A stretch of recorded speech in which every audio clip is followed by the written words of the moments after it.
In a gigantic commercial building, a kid is climbing the stairs, exhausted, saying he's about to pass out. He had to climb 28 floors and wonders why no one told him he would have to climb all that. He wouldn't have accepted this delivery if he'd known. He rings the doorbell and announces that the delivery has arrived. A woman with an angry face answers, saying, "Finally, huh?" and asks why he took so long, leaving him a bit confused. She snatches the bag from his hand and says he took too long, so he won't get any extra tip. He points to the elevator, saying he climbed 28 floors. But she's more concerned about the food arriving cold. While he seethes with anger, she says that nowadays you really can't rely on any delivery person. He wants to tell her to get her lazy butt off the couch and get it herself then. However, obviously he doesn't say any of that. As she slams the door in his face, the poor guy apologizes, remembering that he needs to stay calm and take deep breaths because he gets too many negative reviews, he won't be able to deliver anymore. Realizing now, unfortunately, he'll have to go down the 27 floors he climbed. Back on his scooter, he thinks it's his fault for being a broke loser. Something catches his attention. When he looks to the side, he sees a dungeon portal. The same old story. A few years ago, portals appeared that allowed you to enter other realms. These realms were full of creatures, a threat too strong for humanity alone to defeat, until one day the gods selected some humans to give extraordinary abilities to. These selected people would be the ones to venture into the dungeons and be called hunters by the rest of the world. But for him, seeing a portal is bad news, since he'll have to take a detour to another street because entering it would be dangerous. Suddenly, he receives a call from his boss, scolding him, wanting to know what happened with the last delivery. The boss tells him to stop causing problems since he has a lot to deal with. He says the order he delayed was for an important person, so he'll go a week without getting any orders. He tries to say something, but the guy is already hung up. He sees in the app's review section that the woman from the 28th floor threw the food in the toilet because she said it was old and cold. He wants to call the boss to explain what's going on, but is being ignored. Now the boy is screwed. He's already late on his rent this week. Staring at the gate, he just wonders why he can't be one of the chosen ones and live a peaceful life as a hunter. Exhausted, he just wants to go home and calm down, until Hart plays on his phone, indicating he received a delivery request. That window surprises him since he had never seen it before. He decides to click out of curiosity. The phone emits a flash, and when he opens his eyes, he's in a place that resembles the heavens. He's scared,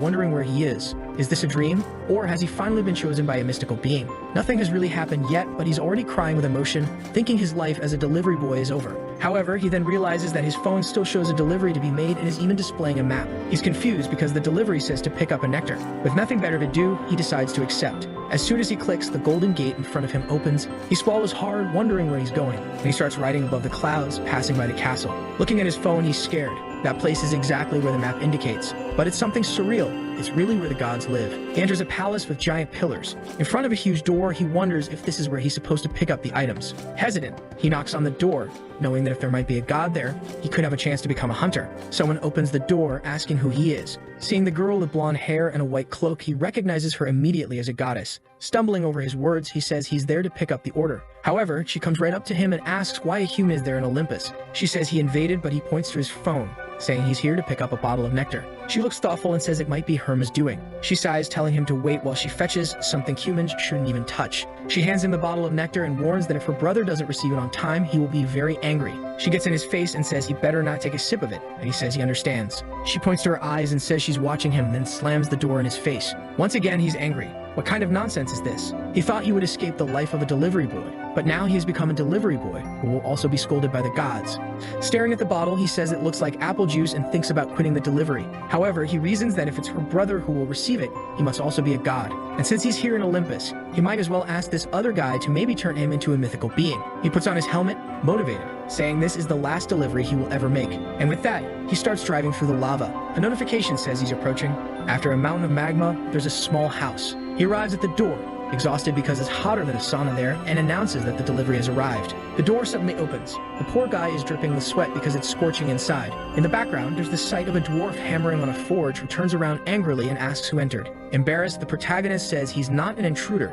He's just here to make a delivery. The dwarf approaches him, eyes gleaming, saying it seems his sister sent this guy. The poor boy can't believe the two are siblings. They look nothing alike. However, at this moment, the dwarf notices he's not Hermes. Preparing his aura, he says the boy arrived there uninvited. The protagonist, embarrassed, says it was his sister who asked him to deliver this thing. The dwarf realizes the nectar bottle is full and tells the boy it's amazing he brought it without taking a sip. The boy says he's not that kind of thief. Of course, he wouldn't drink someone else's stuff and hands it over, saying the dwarf can take it. The dwarf laughs, saying the boy is very honest. A sip of that nectar would have turned him into a god, yet he felt no temptation. At this moment, the protagonist is confused upon hearing this, already thinking that if he had taken a sip, he would be a god now. He eagerly moves to open the bottle, saying his life as a delivery boy is over. However, something interrupts. The dwarf grabs it, takes off the cap. The protagonist tries to say something, but it's too late. The guy has already taken a big gulp. He throws the bottle on the ground, saying it's even better when you drink it all at once. The boy is devastated, while the dwarf says he hadn't tasted such fresh nectar in a long time. Introducing himself as Hephaestus, he asks who the protagonist is. He replies that his name is Haejun Lee. Hephaestus then thanks him, saying he is very honest. Before he can say anything, the dwarf is already leaving, saying that now that he's refreshed, he'll get back to work.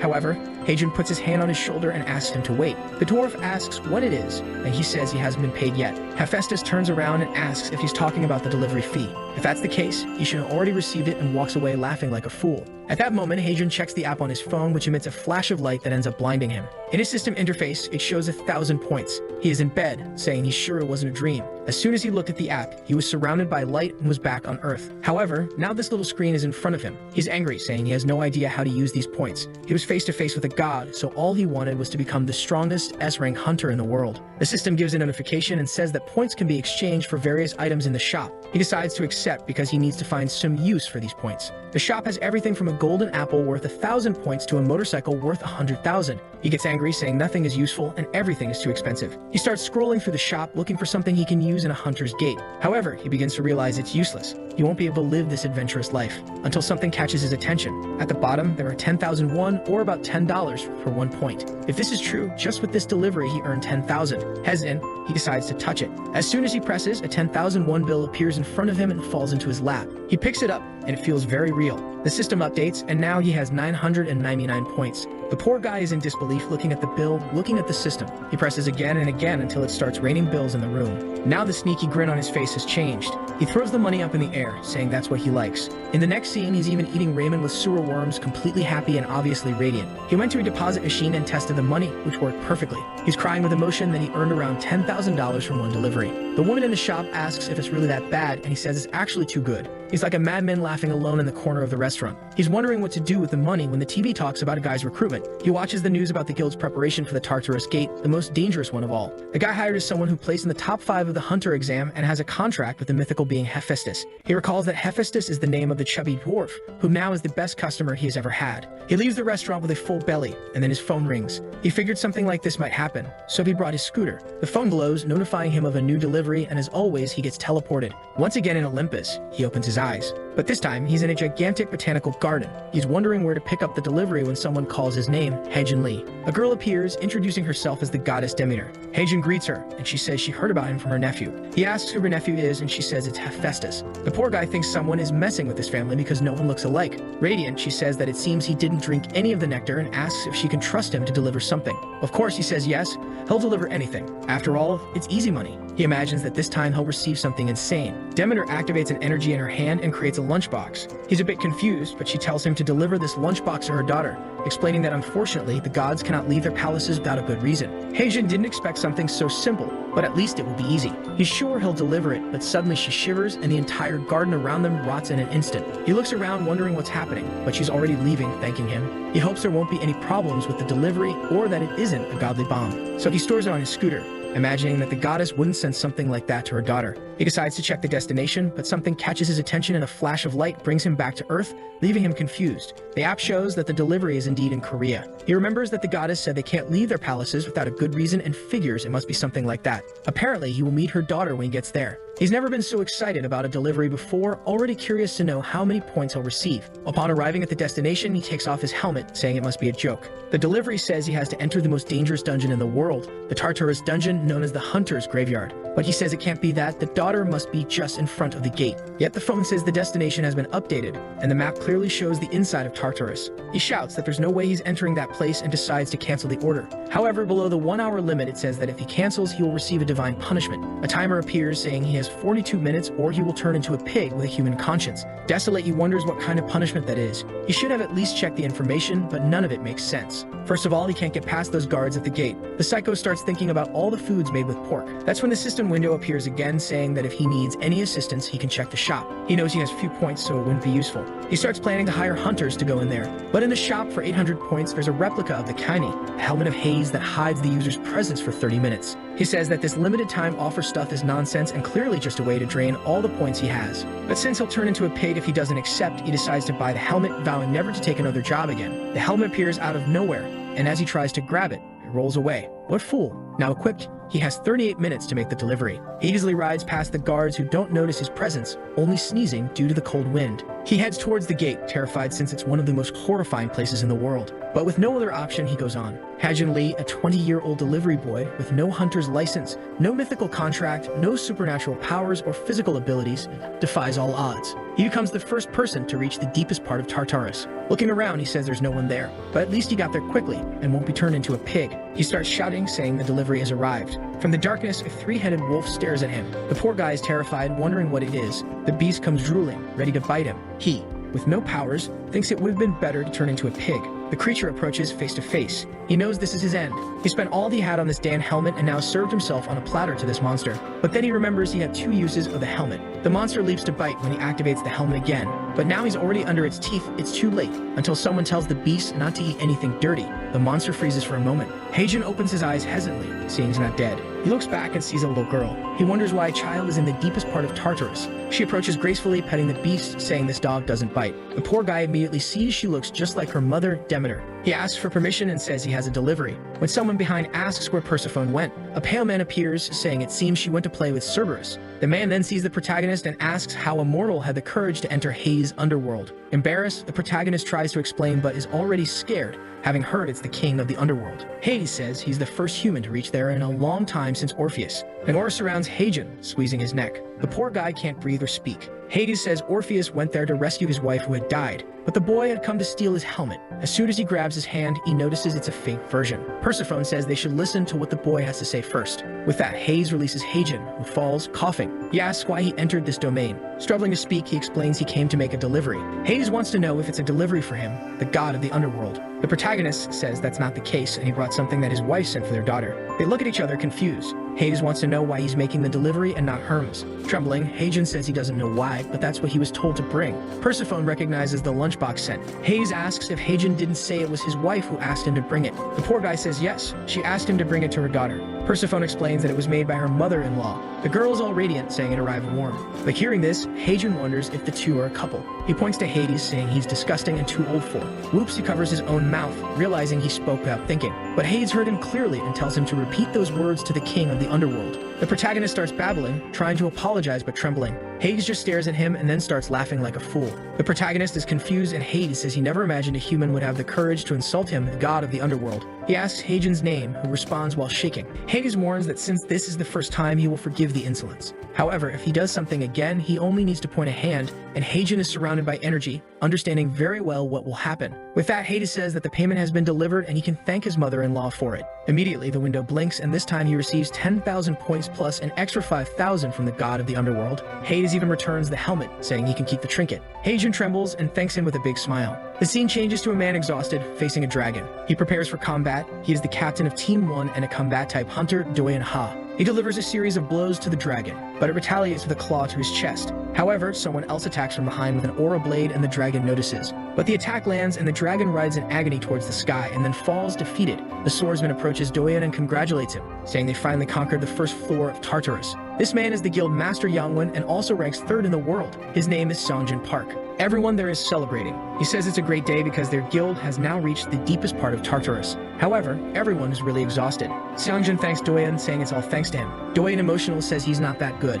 Everyone is hugging, saying they will stay together forever. Seongjin tells Erin to go easy on the dragon. She is ranked 17th in the world and says she understands. The boss says he knows she wants to collect many mana stones, but it's okay, no need to rush. However, she feels something. She dismounts from the dragon, warning that something is coming at high speed. The team stares into the void, knowing they are exhausted, and it will be very difficult to defend themselves. Seongjin tells everyone to prepare, and Erin says it's almost here. The leader warns that if things get tough, everyone should flee and will try to hold the monsters back. But the guys are emotional, saying they will fight with him to the end of the world. He smiles, but Erin warns it's arriving now. In the distance, there's the sound of an engine, and obviously, the shadow of a motorcycle with a helmet. Seongjin is shocked, wondering what the heck that is. Calmly, Heijin asks for permission to pass. Seeing the dragon, he says they are incredible, and he's glad they are there because the helmet's effect was about to end. He looks back and gives a thumbs up, telling them to be careful because from here on there are creatures with dark magic, and he speeds off on his scooter. No one in the guild guild has managed to say a word, so confused are they. The next scene talks about the number 150 million. If it were a measure in years, you would go back to the dinosaur era, a number close to the entire population of Korea. Normally, you get about $3 per delivery. He would need to make 50,000 deliveries to reach that total. But this is the exact amount he would receive if he exchanged his points now. The guy is grinning widely, right? He stared at that number all day. Of course, he was scared to death of turning into a pig. There was also a moment when he was almost eaten by a dog. Besides, he was almost strangled by the god of the underworld. Thinking about it, he suffered a lot to earn this money. But now he laughs. In the end, none of that matters because he earned a ton of money. And the weakest capitalist always wants more, obviously. He says from this moment on, but then his stomach growls and he realizes it's good to go eat something. Maybe a beer with fried chicken. Meanwhile, Seongjin was attending a conference. He's exhausted and goes out to talk to the members. Right after that, he has to talk to the president of the Hunter Association. The guy doesn't get a second of rest. Dwayne asks if he mentioned the delivery boy at the conference. He replies that he didn't. He prefers to keep it hidden for now since no one has any idea where that guy came from. They should have chased the guy to ask some questions, but everyone was exhausted and didn't know what to say. However, obviously, everyone in the guild is curious. The blonde says he was wearing a strange helmet and riding a scooter. Maybe it won't be too hard to find him. But Seongjin tells them not to worry too much since their goal is to conquer the dungeons, not to find out who the mysterious guy is. So he informs the two there that they need to make new weapons, so they'll have to go to the mining dungeon. Dwayne tries to complain but has no choice and asks what type of metal he wants. Seongjin thinks for a moment and says it's something called celestial metal. Meanwhile, our protagonist is eating his fried chicken.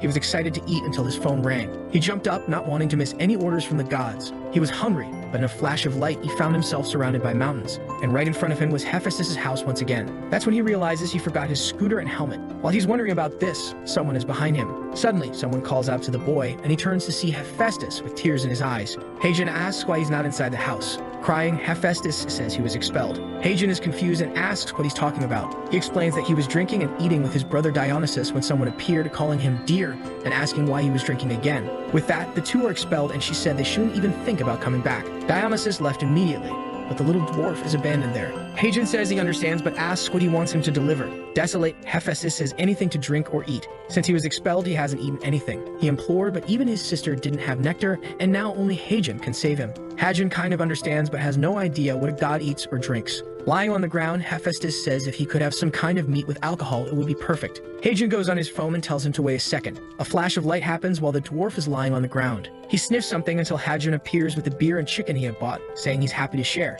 Hephaestus says he has no idea what that is, and our boy explains that it's a common combo in Korea. The sun is shining between the mountains and the dwarf is incredibly happy, saying he's never had such a refreshing drink in his life. He also thought the chicken piece was too small, but when he bites into it, it has the best taste he's ever had in his life. Heijin wonders if this guy is really a mythical being. The dwarf says he will give him a great reward and tells him to check his phone. At that moment, the phone rings, and when he looks, he's gained another 15,000 points from Hephaestus. The sneaky guy can't believe he earned $150,000 just for delivering some chicken. The dwarf even says that if he needs anything, just call. To him, this dwarf is the most lovable guy in the world, and he wants to hug him. He goes over affectionately when someone approaches.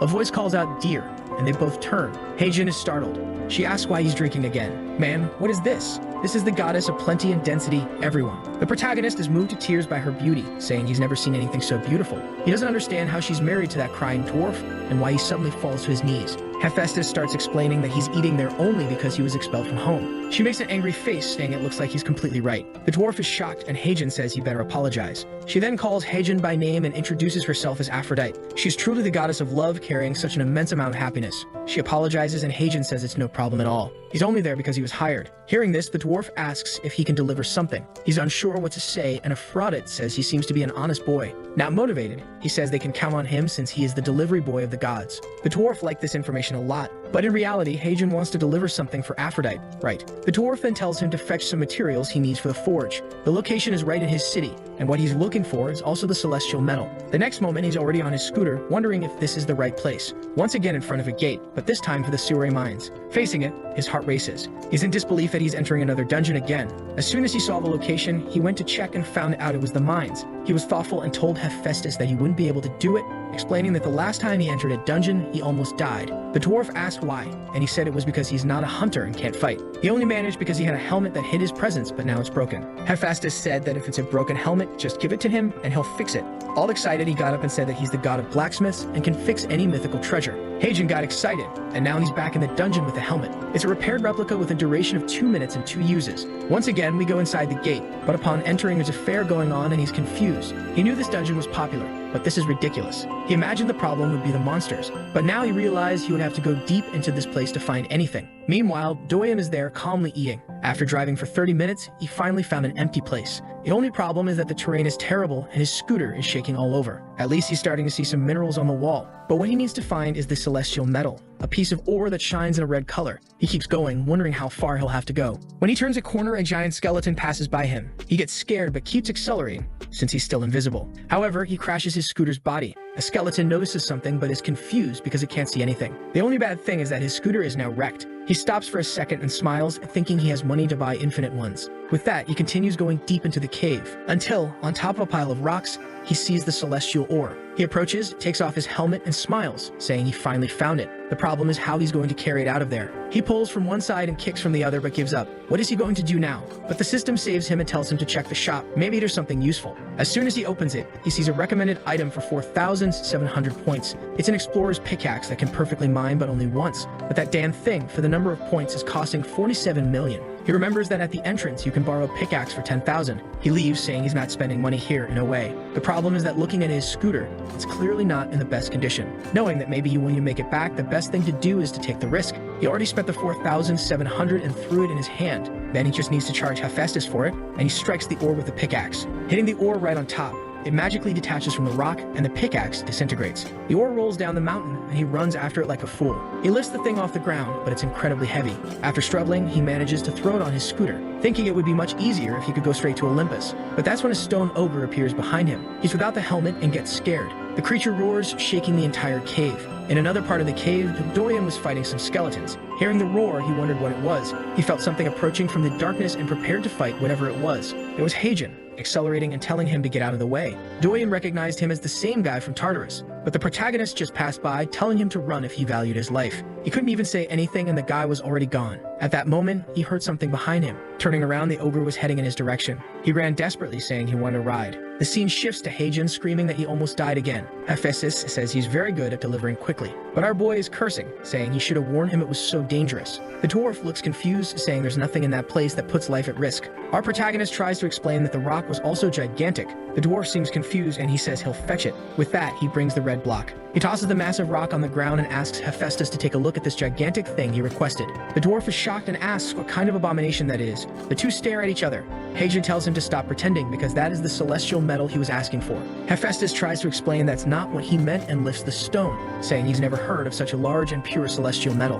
Heijin is confused by what he said. The dwarf tells him to wait and shows him something. He comes back with a small stone, saying that was the largest piece he had ever seen before this one. He tells the protagonist that he's more incredible than he thought and really deserves much more than what he's being paid. He tells Heijin to take a look. Heijin is shocked while the dwarf is all excited about his rock. He was supposed to be paid 20,000 points for the delivery, but he received an extra 30,000 points for the size of the stone. He's dizzy, having received $500,000. The dwarf explains that he had to pay more because it would be ridiculous to take just a piece and tell him to take the rest back. Heijin falls to the ground and thanks him from the bottom of his heart. The dwarf tells him to get up, but the boy says he can't. His legs want to express their gratitude. The news reports about the earthquake that happened in the Suri mines. Seongjin asks Doyen if he's really okay. He says yes, but warns that the mines will be closed for a while. Seongjin asks what happened, and he says there was a giant golem there. And that guy who was at the Tartarus gate appeared again. The strangest thing is that the golems seem to be chasing him. Hearing this, Seongjin starts thinking about recruiting the protagonist. Doyen says that if he wants, he can find him. He remembers the guy's bike and license plate, and also got the place's recordings.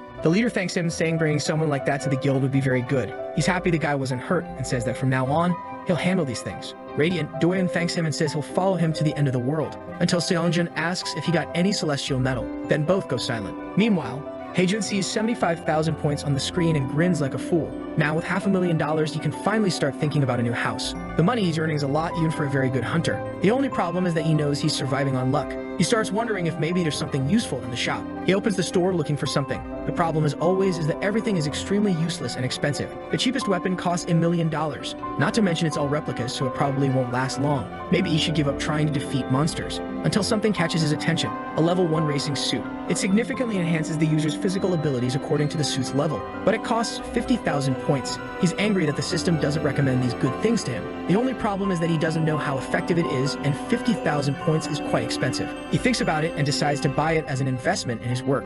That way he'll be able to make more deliveries. He buys it, there's a flash of light, and the suit appears in front of him. Now there's no turning back. He's left with 25,000 points, but the boy is equipped. Wearing it, he finds it strange that although it's a bit uncomfortable, he feels like he's not wearing anything. Moreover, it doesn't seem to heat up. He decides to test it. Meanwhile, Doyen is desolate in the city. He was looking for the protagonist, but even with the license plate, he couldn't find his address. Since the guy didn't do anything illegal, there's nothing about him with the police. He's shouting alone, wondering how he'll find this bastard. At that moment, the protagonist stops and tells him the leg is green. Doyen apologizes and steps aside, saying it seems everyone likes to use that same bike, but then something catches his attention. The scratches on the side are identical to the guy's, and it's the same damn license plate. He shouts for Heijin to stop, but he's already accelerated. He tries to run after him, but can't. Seeing a taxi behind him, he gets in and asks to follow that bike. But the driver kicks him out, asking if he thinks this is a movie. With that, the guy leaves, abandoning him. However, he doesn't give up, saying he'll keep following in that direction until the guy on the bike stops. After running quite a bit, he falls to the ground, exhausted. A woman even asks if he's okay, and he says he is. She says she recognizes him from one of the biggest guilds, and he says she must be confused. Someone from the guild would never be lying on the ground like this. He has no idea where that darn delivery guy went. Then a scream catches everyone's attention. He feels a chill and decides to slowly approach. He looks around but doesn't see the bike anywhere. However, his instincts tell him that guy is behind this. The elderly people tell him to be careful because the echo from the peak could cause an avalanche. He says not to worry because he belongs to a big guild, and starts running again. Once more, he's following the exhausted protagonist, wondering where he is, until he looks to the side and sees a rock with a hole in the middle. Seeing that, he says it's impossible for someone to have done this. Other rank B hunters could break this rock, but creating a perfect crater like this doesn't make sense. He's sure it's some kind of magic or divine power. If it's the guy on the bike, he has to bring him to the guild no matter what. Back at home, the sneaky Heijin is exhausted, unbelieving that he made that hole in the rock. Not to mention, for a few minutes he could run faster than his bike. Now he's happy and feels confident to enter any dungeon. His phone rings once more, but instead of a harp sound, it's the sound of a Chinese instrument. He sees that the location is in Buxiang. Realizing he's not going to Olympus and it's probably a dungeon, he searches on his phone about dungeons in Buxiang. And obviously, as he imagined, there's one called Manhwa.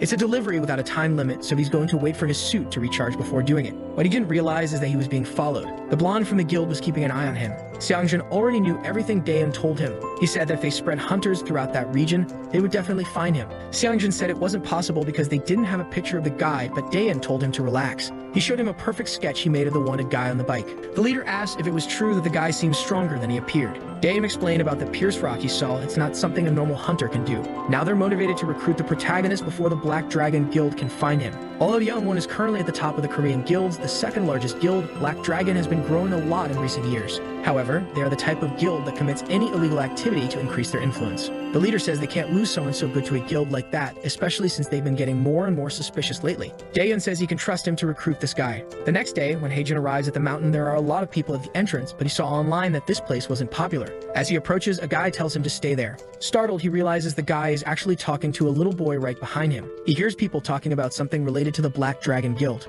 Our protagonist knows that's one of the guilds that likes to monopolize some gates. However, he goes in since it's none of his business. As soon as he enters the dungeon, he receives a message that he's near the delivery spot. He walks a bit more and the phone says he's right next to it, leaving the poor guy confused. Then he looks to the side and understands they want him to climb to the top of the mountain. Remembering the stone golem, he gets scared. But now he has his suits, so he's confident he can handle any creature. He takes off his helmet and is prepared. But someone calls for the delivery man.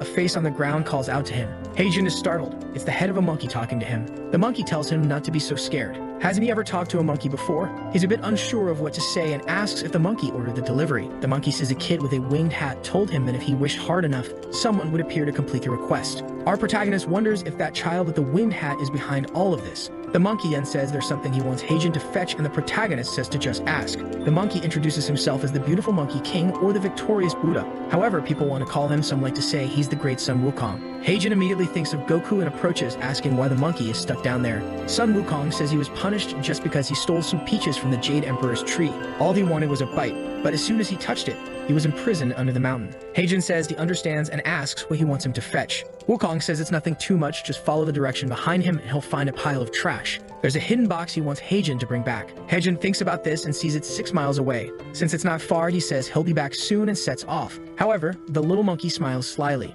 In the middle of the forest, some adventurers wonder if that is the boss of Mount Huago. Sitting on the ground is a gigantic golem. A girl approaches and tells them not to be afraid. Guys, this is the master of the Black Dragon Guild, and she's very dangerous.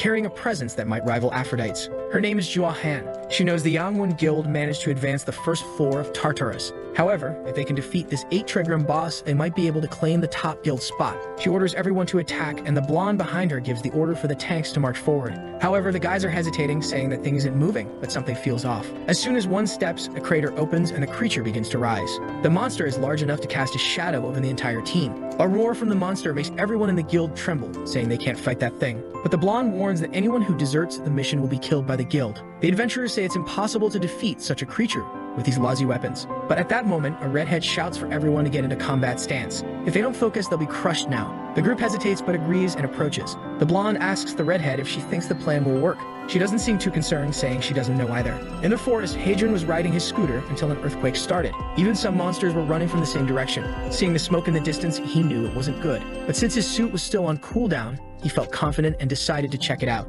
The adventurers were getting battered. One stomp from the golem and they were gone. The rear team tried to give support, but those arrows did nothing to the monster. The redhead, realizing nothing was working, saw a mage beside the leader telling her to do something since he was there to register, not to fight. But Jua says if everyone survives, it will affect her guild's reputation. The guy is confused but gets punched in the face, knocking him out. She says they're only there to help her conquer the place. Since no one could hear anything due to the battle, they kept advancing. The redhead used a jumping ability to launch himself at the golem and landed a direct hit on its head. He shouted to everyone that he created an opening and for them to attack. With that, everyone started surrounding the monster. After much effort, it fell to the ground. The team celebrated, saying that finally the attacks were working. They all cheered, saying they would get out alive. However, the golem suddenly reawakened. Some gears heated up and it started to rise again. Jahan seemed excited that the boss was entering phase 2. It now looked bigger and stronger. From the back, Haejun observed everything, wondering where's the like button on this video, my friends? If this video does well, I will bring part 2, so activate the cheeky little bell, and I'm out.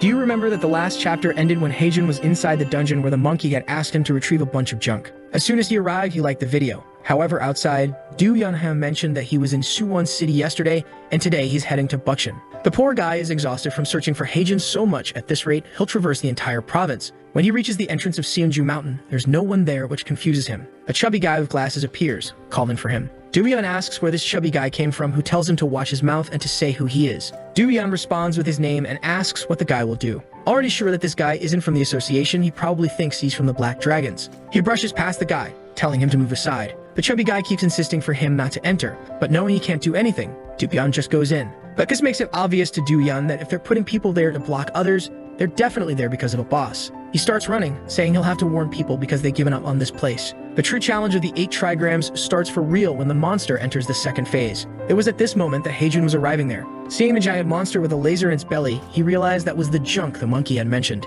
Even with the suit, he wasn't confident he'd defeat it. Trembling, he wondered what he wanted to do now. However, he noticed a dense redhead with some guys nearby. He immediately recognized them as members of the Black Dragon Guild. The guys trying to quit were being dragged back into the fight while begging to leave that place. But strangely, the blonde guy jumped with the mage onto the monster's chest. This left Haejun confused, wondering what the guy's plan was. The Black Dragon guy started throwing the adventurer into the flaming core. The adventurer begged, saying he would die at this rate. But the guy replied that it was his fault for quitting the mission. And with that, he let the guy go. However, Haejun punched him in the face, calling him a bastard. The Black Dragon leader, looking beautiful and confused, wondered who this guy was. How could someone take down a B-rank adventurer with a single punch? Our boy saved the adventurer like a prince, even cradling him. In his arms, the adventurer thanked him for the rescue, but said it was risky to stay there. Haejun glanced to the side. He was between the boss and the entire Black Dragon Guild. Looking at the monster, Haejun knew he could just take the box and run. Taking advantage of the distraction the others were causing the boss. But he couldn't do it. He told the guy not to worry, he just couldn't stand seeing someone die unjustly.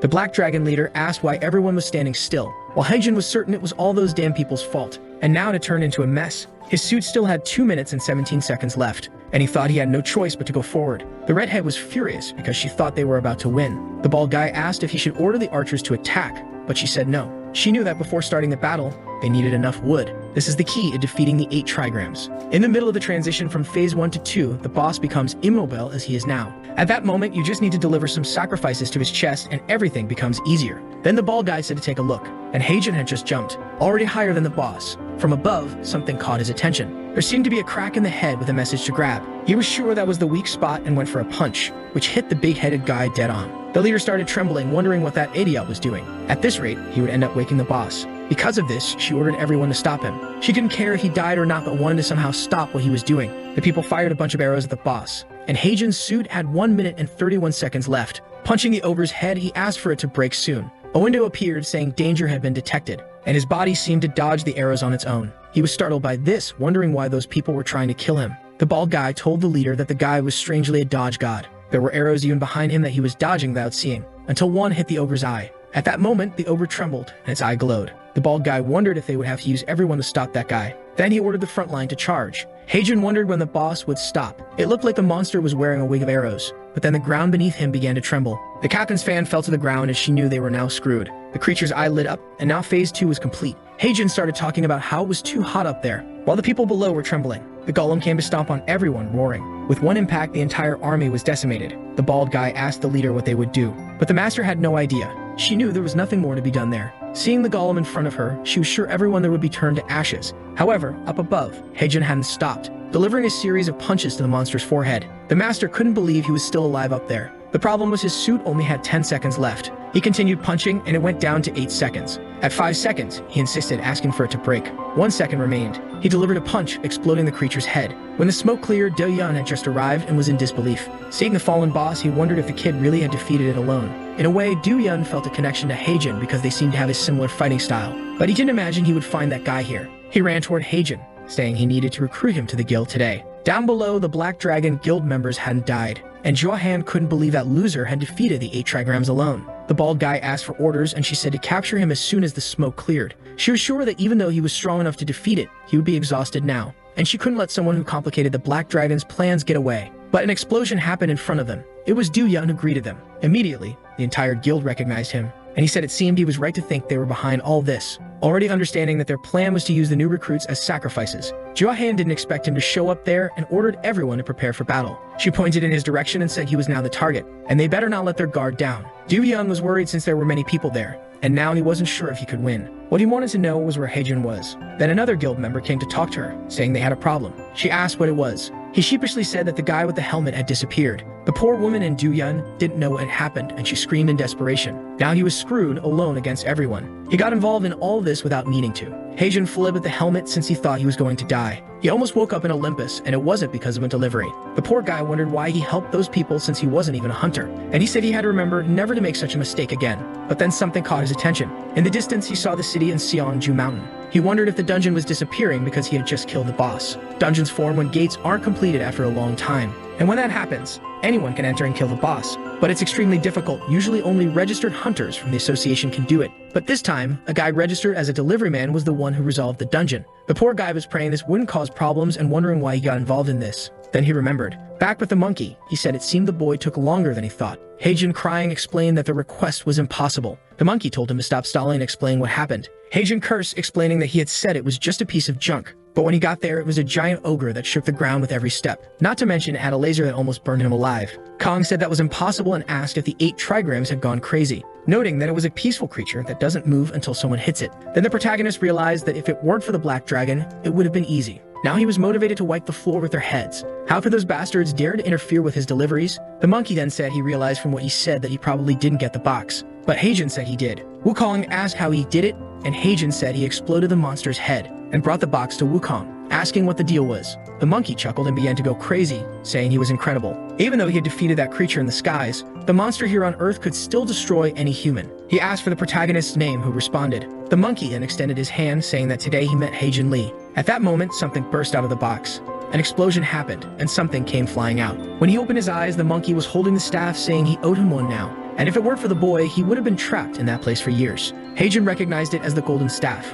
Wukong whistled and a cloud appeared beneath him. He warned Heijin that he needed to escape before the Jade Emperor showed up. With that, he flew away, saying they would meet again someday. Heijin was desolate, saying he didn't mind the guy fleeing, but he wanted to get paid. But then a sack fell on his face. Wukong said he wasn't stingy, and the payment was already done. What was in that sack was just a bonus for his hard work. Heijin asked what it was, but the monkey was already gone. A golden glow was emanating from the sack. He opened it, wondering if it really was just a bonus. Sometime later at home, Heijin was watching the news. They were talking about various allegations against the Black Dragon Guild. He felt relieved to know those bastards were exposed for everything they did. The guy he saved gave a statement saying that no one went there knowing they'd have to face the boss. The reporter asked about the individual wearing a helmet who saved everyone. Smiling, he said the guy appeared just when he was about to be incinerated, and he single-handedly defeated the 8 trigrams. He was sure they wouldn't have made it out alive if it weren't for the boy. Heijin smiled, thinking that in the end his effort wasn't wasted. He thought he had done something crazy when his body leaped forward out of nowhere, but everything turned out fine and his identity wasn't exposed. But the most important thing was that he got paid, and now he had 95,300 points. He earned 70,000 just from this delivery. But the greedy part of him felt he deserved even more because of that boss. But for him, it was fine. After all, if he exchanged it, it would be $700,000 for one delivery. He could buy a crazy apartment, and he also received a gift he never imagined he would get, a piece of hair from the great Wukong. If you place it in your palm and blow on it, you can summon a clone of the King Wukong himself. Heijin was excited looking at it because it would be of great help.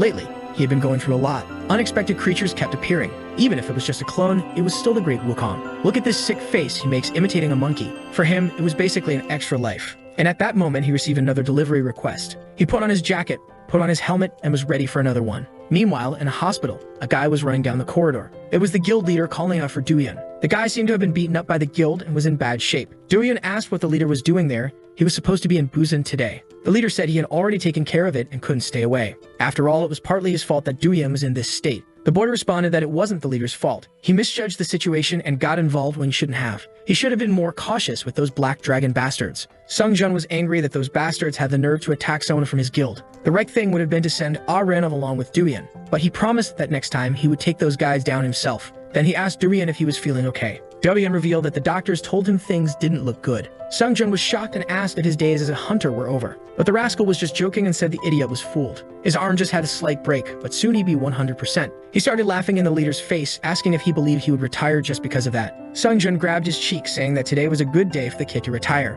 But he responded that he would follow the leader until the end of time. Sometime later, the leader asked if it was true that the boy defeated the 8 trigrams alone. Duyan said he saw with his own eyes the guy exploding the monster's head with a punch. For him, as a martial artist, seeing the guy win without any weapons was inspiring. Duyan then asked if the team sent to find the boy had already succeeded. But Sungjun said, unfortunately, no one found anything. They saw on some cameras that he entered an alley, but after that, he disappeared. In the sky, Heijun was sneezing, thinking it was too cold there. A while later, he was at Hephaestus' house, where it was too hot. He opened the door, greeting his friend, who didn't seem to notice, so focused was he. He sat down, thinking that for now, the best choice was to wait for the guy to finish the job. But now, in a warm room, he was getting a little sleepy. The heat of that place reminded him of something. It was as if he were back in his mother's arms. But Hephaestus woke him up, asking how the kid got there, giving him a big hug. He was startled and asked when that damn dwarf appeared. Hephaestus said it seemed the boy was very tired today, but the delivery he needed was quite far. Could the boy handle it? Heijun thought about it. After all, the rascal knew the farther he went, the more he got paid. And he said he was willing to walk halfway around the planet as long as they paid the right amount. Hephaestus smiled, saying it was always good to count on the boy. And he pulled out a staff, saying this was what he wanted to be delivered. Something he had built with the materials Heijun had brought, but the delivery date was for today. Hearing this, Heijun said he would have to start running right away. He observed the design and asked where the guy wanted him to take it. Hephaestus revealed it was to a pyramid. Heijun was shocked and said it would be easier to send it by plane. And besides, pyramids aren't part of Greek mythology. Winking, Hephaestus said he had clients outside Olympus. Heijun was annoyed but ran off, saying he would sort it out in a few hours. Suddenly, Hephaestus told him to wait because he forgot to mention something. The client he was delivering to was quite peculiar, so he had arranged for an assistant for Heijun. The boy was confused, wondering why he would need an assistant for a delivery. Suddenly, someone greeted him, saying they came under Cupid's orders, and introduced themselves as Lucio. Despite the name, Lucio was a woman, he thought. Our boy decided not to worry about that and sped up on his scooter. And the best part was discovering it wouldn't take long since Egypt was actually in the skies. And there, at least there was no traffic. But suddenly, Lucio screamed, saying she had been tricked. She thought she had come here to help Hephaestus, not to ride on the back of some random human. She kept kicking Heijun in the head with her feet, and he was getting annoyed, thinking this mission wasn't going to be as easy as he thought. He said that for a small fairy, she was really annoying. She replied that she was actually quite large for a nymph. An hour ago, when she introduced herself, she said it was an honor to serve Hephaestus. Heijun didn't seem to want to take her, but Hephaestus knew the boy would need her. Our protagonist turned to the dwarf and asked if he really couldn't go alone. Lucio got angry, telling him to respect her, while Hephaestus explained that it wasn't that he didn't trust Heijun. It's just that he didn't know much about where they were going, whereas Lucio knew everything very well. That's why it would be great to have her around, since she would only help and not hinder even a bit. But back on the scooter, she was just picking her nose and saying she didn't want to help this kid. Wondering why she had to stay on a human scooter, she kept kicking his head, asking how much longer it would take to get there. Our boy ignored her, and she kept shouting, telling him to answer already. He then told her that if she stayed quiet, he would tell Hephaestus that she was perfect and didn't cause any trouble at all. But for Lucio, not being able to help would be a stain on her reputation. After all, she had studied her whole life, and her existence as a fairy was considered almost divine. She didn't want to accept that and was complaining to him, when suddenly a sweet fell into her mouth. She was startled and asked what he did. Heijin said she wouldn't shut up, so he gave her a sweet to keep her quiet. And if she stayed silent for the rest of the trip, he would give her more. For Lucio, who had never eaten a sweet, it tasted like divine angel food. She then told him he better not be lying, to which he said he always kept his word. Heijin thought the easiest way to handle a child was to give them candy, and now with her quiet, they only had 800 meters left to reach their destination. He enjoyed a few seconds of peace until he saw two eyes in the middle of a mist. He slowed down, but now they were both in the middle of a thick fog. Angry, he asked Lucio why she didn't warn him about this danger. She said it was his fault for giving her candy to keep her quiet. With that, he stopped the scooter and pulled her off, who was struggling, telling him to look. Behind them was a giant sphinx. It informed them that to pass, they had to solve a riddle. Lucio explained that this sphinx was dangerous because it devoured those who answered the riddle incorrectly. The sphinx was a creature related to Siphon, who nearly destroyed all of Olympus. Of course, it wasn't as strong as a legendary creature, but Heijin wasn't that strong either. Seeing the size of the creature, he knew his blows would be useless. Then suddenly, the phone rang and the rascal just hoped he would be well paid for this. He then walked towards it. Lucio asked what he was doing and Heijin said he was doing the obvious. He was going to solve the riddle. She tried to stop him, saying it was madness since he would die if he got it wrong. But Heijin was confident about what the Sphinx's question would be since the riddle was common. And in the worst case, he could use Wukong's hair strand. The Sphinx turned to him and asked if he was ready. Heijin told it to go ahead because he was short on time and was there to make a delivery. Meanwhile, Lucio was crying, saying the damned guy had actually accepted. The Sphinx smiled and told them to prepare. Heijin thought the riddle would be, what walks on 4 legs in the morning, 2 in the afternoon, and 3 in the evening? But this old one is very buff, saying he doesn't even need a cane. Obviously, Heijin was confident since he had seen this multiple times, but then the Sphinx asked what the name of the sound a duck makes when it falls was. Now he had a completely idiotic look on his face while the Sphinx stared at him. He asked what kind of duck nonsense this was. Lucio started thinking and was sure a duck makes a quack, but then she started crying, saying she had no idea what the word was for the sound they make when they get hurt. Being observed in a sphere, the last thing she wanted was to be eaten alive. The orb was watched by a woman in Egyptian clothes, who said those two seemed like very intriguing visitors. The Sphinx stared at them again, ordering them to answer the name of the sound a duck makes when it falls. Heijin had no idea. What kind of data joke was this? Then you remember he was up against a Sphinx. Maybe there was some kind of wordplay involved. Gleaming, the Sphinx said he had 3 minutes to answer. Meanwhile, Lucio, desperate, was crying, saying it was impossible to solve. Even she, an elite of knowledge, had no idea. And she was starting to get mad at Heijin because she was going to be eaten because of him. Remembering a time she spoke with her teacher and asked if Sphinx riddles were hard. He replied that she should know that before the first person answered the riddles, 100 people had been devoured. Lucio asked if that meant it was impossible to solve, and he answered that not even Jim got it right, and warned that if she ever encountered a Sphinx, she should run for her life. Now she was crying desperately, saying she knew things would go wrong, until Heijin turned around and said the name of the sound a duck makes when it falls is quack sighting, the mix of quack and accident. Obviously, Lucio froze and asked what the hell that was, what he was thinking, why he wasted their only chance with such an idiotic thing. But the Sphinx smiled and said he was correct. Angrily, she asked how that dumb answer was correct. While Heijin thought it was obvious it was a joke, it's always like this. The Sphinx praised him for answering the riddle and said he earned the right to Pa. Before she could finish, he told her to shut up, saying he solved this crap so she should get out of the way. The Sphinx stood there, not understanding why this guy was so aggressive, and he then told her to come up with a better riddle because that one was garbage. The poor Sphinx stood there crying. He turned around and asked if she was really crying. She said no, it was just that a bit of sand got in her eye. Lucio was still in disbelief that he got it right, when Heijin told her to hold on because he was going to speed up. A while later, they seemed to have entered the passage, and Lucio called out to him a little insecurely. He asked what it was, and she said she wanted to apologize for what she said earlier. She said she was there to help him, but in the end, she only belittled him for being human. She didn't deserve to call herself a mega elite. Heijin responded that she didn't mean to be so hard on herself. Compared to the cruel words he heard in the past, this was nothing. To him, it was like the annoying chatter of a younger cousin, so he didn't mind. Lucio seemed a bit shy at that and thanked Heijin. A while later, they were in front of the pyramid. Impressed by its size, not even Lucio could see the top of it. Heijin looked around. According to the map, they were in the right place. Then she pointed out something written nearby. They approached a box with Egyptian inscriptions, and she explained it said to ring the doorbell. He was impressed that she could read hieroglyphs, and she said she was an elite after all. So he could press the button, and everything started to shake. They both wondered what was happening, and she said it was gravitational magic. This confused them since they were just told to ring the doorbell. Suddenly, the ground opened up, and they started falling into a hole. A while later, he was lying on the ground, incredulous that he survived a fall from such a height. but he had crushed Lucio, who was almost losing her soul. He asked if she was dead, to which she angrily replied that unfortunately she wasn't. In the next scene, they were walking through the pyramid's corridors. Heijin thought this was more like exploring a dungeon than making a delivery. Then something caught Lucio's attention, and she told him to stop. He asked if there was a trap. She told him to point that shiny object at the wall so she could read what was there. Seeing the hieroglyphs, he asked what it said. And why did the painting depict an interaction between humans and a giant? Lucio seemed scared, and he asked if she had discovered something. She replied that she had heard of an evil goddess who liked to torment nymphs. She was sure these illustrations were from her ancestors to warn about the cruel attacks that happened there. But to Heijin, the drawings didn't seem violent. It looked more like some kind of festival in a field. But now she was motivated, saying she would seek vengeance for her ancestors because this was an unexpected chance. Heijin told her to keep quiet since the person there was their client. Then a mysterious leg appeared, asking what this talk of vengeance was about. It turned around as she asked why they had invaded a woman's home. Gleaming and all Cleopatra-like, she said the two were very rude. While shining brighter than 1,000 lights, she asked who among them was seeking vengeance. Heijin couldn't see anything, obviously, but Lucio, determined, flew towards her, saying she was avenging her ancestors. The protagonist told her to calm down and asked what she was thinking. Meanwhile, the Egyptian woman smiled, asking if she was a nymph, saying it had been a long time since she had seen one, and then gave her a hug, saying she was a very cute girl. While being embraced, she told the enemy to let go of her. Heijin stood there, not understanding what the heck was going on. A while later, the woman explained that a long time ago, there were festivals for the nymphs there, and the younger ones were always so cute. It was just a pity they were no longer with her. Heijin said he understood how they all died. It seemed she had hugged them all to death, and Lucio was suffering there. The woman let her go, saying she couldn't help it when she saw something so adorable. While Lucio cried, saying she almost died. She asked Heijin why he didn't help her, and he told her to relax. They started arguing, with her saying he had said it was like having a cousin. So how could anyone let family die? The woman interrupted them, saying she would introduce herself. She was the one who ruled the two brightest lands.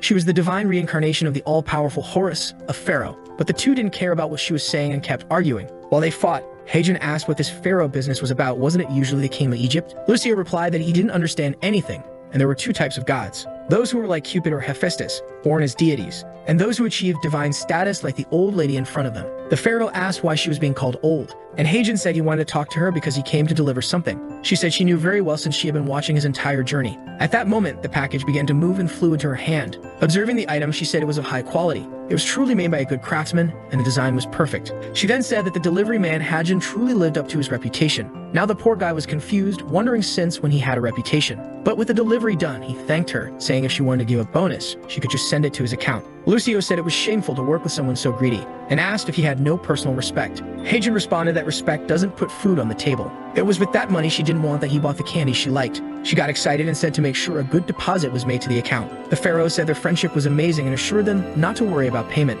In the end, she was a generous goddess. He then received 50,000 for the delivery and another 50,000 as a bonus. Currently, he had 195,000 points. The rascal now had a total of $19 million.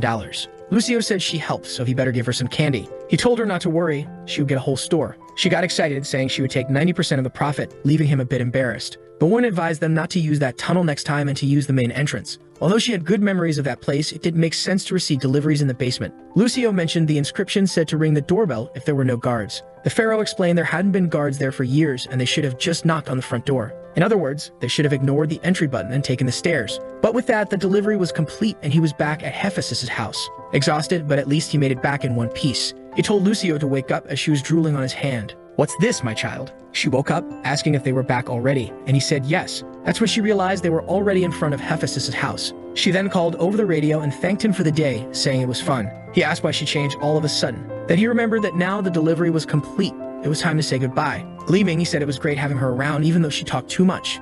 She told him to shut up and stop ruining the perfect moment, and he said he was just telling the truth. Entering the shop, however, both said to each other that they never wanted to work together again. But Heijin didn't expect them to get along so well. At that moment, Hephaestus appeared, saying the client had praised them a lot, so he was thinking if they could work together from now on. The two stared at each other, considering the idea. And then they bumped heads, saying they would only do it if everyone liked the video. And do you all remember that last chapter ended right when he and Lucio were smashing against each other, saying they didn't want to work together? Next scene, our boy is peacefully sleeping in his room when someone calls his name. When he wakes up, it's Lucio shaking him, telling him to get up already. He immediately wakes up with a scream, wanting to know what she's doing there, but she just covers her ears, asking why he's yelling at poor Lucio. And then she asks if he really forgot that they're partners now. That's when he remembers that when he refused, Hephaestus started crying, saying it was the first time he had ever asked a favor from his own child. Because of that, he ended up accepting. The problem is that he didn't just become her partner, now he has to live with this headache. He then asks why she woke him up like that and if he wasn't sleeping peacefully. Lucio then says the noises weren't stopping. He's confused until he looks at his phone and sees that it's a delivery from ManhwaCapped. What ManhwaCapped is, he doesn't know, but he does know that a ton of orders are coming in one after the other. That's when he takes a look and realizes what's happening. A bunch of normal delivery orders are coming in to deliver Chinese food all over the city. The poor guy who was making millions before is now getting paid $5, $10. That's when he remembers that it's been a week since all this madness started, when that woman had her last delivery while sitting on the toilet. Lucio asks what's wrong and if everything's okay, but he just tells her not to worry. But she's annoyingly persistent and grabs his shirt, demanding that he explain it properly because she wants to understand. However, the poor guy gets a phone call right at that moment. He gets nervous when he sees that it's his manager's number, but if it were me, I'd just pick up and tell the guy to go to hell. As soon as he answers, the guy starts chewing him out, asking if he's not seeing all the orders coming in and if he's just slacking off. That's when we find out that ManhwaCapped is the name of the delivery company he worked for. And the boss says he was already being generous by lifting his suspension after a week. But even so, it looks like the bastard still hasn't learned his lesson. He needs to start working immediately or he's getting fired. But Hajin just flips the switch to Saiyan mode and tells him to go ahead and fire him. He doesn't care anymore. The boss asks if he's lost his mind, but the kid keeps up his Dragon Ball aura, asking what he's going to do about it. Lucio even pulls out a power level meter, saying the bastard's already surpassing 40,000. And suddenly, the meter shatters. The boss asks if he really thinks he'll find a job anywhere else. If he gets blacklisted, he's done for. Hajin just says he doesn't care anymore. This attitude is exactly why the boss is already going bald. The guy tries to say something else, but our boy hangs up on him. The loser is left there crying, complaining that the bastard had to mention his baldness. Lucio then asks if he's really okay. He turns to her with a smile and says he's fine. It's time for them to go get something to eat. Meanwhile, over at the guild building, Seonjun is worried because no one has been able to find that damn guy. The red-haired one, Suojang, says they checked every street he told them to, but no one matching the description was there. His guess is that the person already knows they're being hunted and is purposely hiding. Seonjun just thanks him, saying he understands. He already has enough problems, and now this mysterious guy is starting to give him a headache too. The guy asks if they should keep looking, but he says no. It's not worth wasting people on this anymore. He then asks about the situation in Busan, and the guy says things aren't looking good there either. The team of 6 rank hunters that was sent over came back without closing the gate. So in 5 days, that place will turn into a full-fledged dungeon. Seonjun just nods and says he understands. A month ago, a portal materialized in the Hungda building. When the association asked them to take care of it, he already figured it wouldn't be easy. But he never imagined 6 rank hunters wouldn't be able to handle it. However, suddenly he smiles, saying that actually, this is going to be perfect. He then tells Sugo to inform the rest of the team that they're getting ready to move out. As he looks outside, he says that once again, he'll have to show everyone why his guild is considered the best in this country. Meanwhile, with Hua Jun, he's there eating a spicy cup of instant noodles, saying it's delicious. It would have been perfect if he could have just seen the manager's face when he called him bald and hung up. Lucio, sitting across from him, says they have a serious problem. She's never eaten anything this good before, and now she wants a lot more. He tells her not to get her clothes dirty, but she's just going on about how this soft, spicy stuff is really amazing. The human world has way better food. Damn, the guy thinks she really hasn't enjoyed life much, has she? Then he tells her it's just a cup of noodles. Even the people sitting nearby comment that their lives must be really rough if she's never had instant noodles before. Given the girl's age and the guy's face, people must think he's a single dad who had a kid way too early and is now stuck in this situation. Our boy didn't expect that this is how society sees him now. Sometime later outside, Lucio is full and he wipes her face, telling her he told her not to eat that much. Yeah, and that's when he realizes this situation is looking more like he suddenly got a daughter than a mission partner. He starts hearing people around saying how sad it is to see such a young guy already raising a daughter alone. Clearly, this apartment isn't enough for him. Our boy realizes the entire neighborhood is now judging him. But if Lucio is really going to be living around him every day, maybe he does need a bigger place. He wonders if moving might be a good idea, and she seems excited, saying it'd be great to live somewhere bigger than that tiny fish tank of his. She says that if they're moving, it should at least be that huge castle.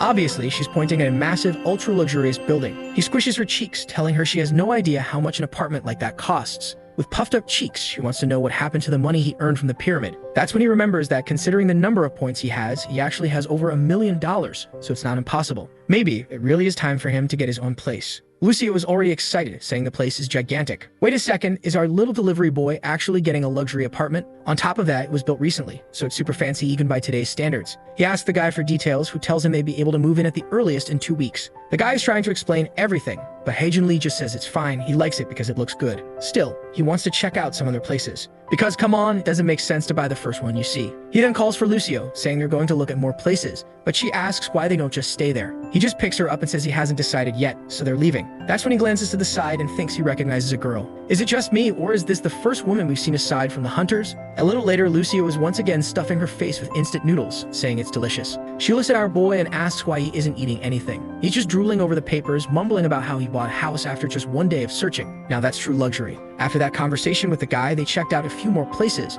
but in the end he went with the first one. Since it was newly built, he even got a decent price. But the only thing stuck in his head now is that girl he saw when he left the apartment. Forget what I said, he just remembered he saw her at the Tartaro's gate, meaning she's a hunter too. He figures that since the helmet was covering half his face, at least she didn't recognize him. But there's something more important right now. Why aren't any more delivery orders coming in? Lucio says they did one recently, but he points out that was 2 days ago. She says 2 days isn't that long, but our boy is used to doing at least one delivery a day. She tells him to stop expecting things to always be that way. Greed never leads to anything good. Besides, he should have made plenty of money. Hae-jin Lee admits that yeah, he did, until yesterday. Before buying the place, he had about $19 million to spend, but just the down payment for this apartment was $12 million. If he starts calculating the installments plus furniture and living expenses for both of them, he realizes he spent way too much money. Lucio is shocked, saying that with the money he got from the pharaoh, he could have bought a castle in the divine realm. He just replies that he can't help it. Real estate in Central Korea is really that expensive. She wants to know what they're going to do, and he says that when you don't have money, you save. So no sweets for her for a while. Her expression immediately changes, and she says she'll have to think of something, given how serious the situation is.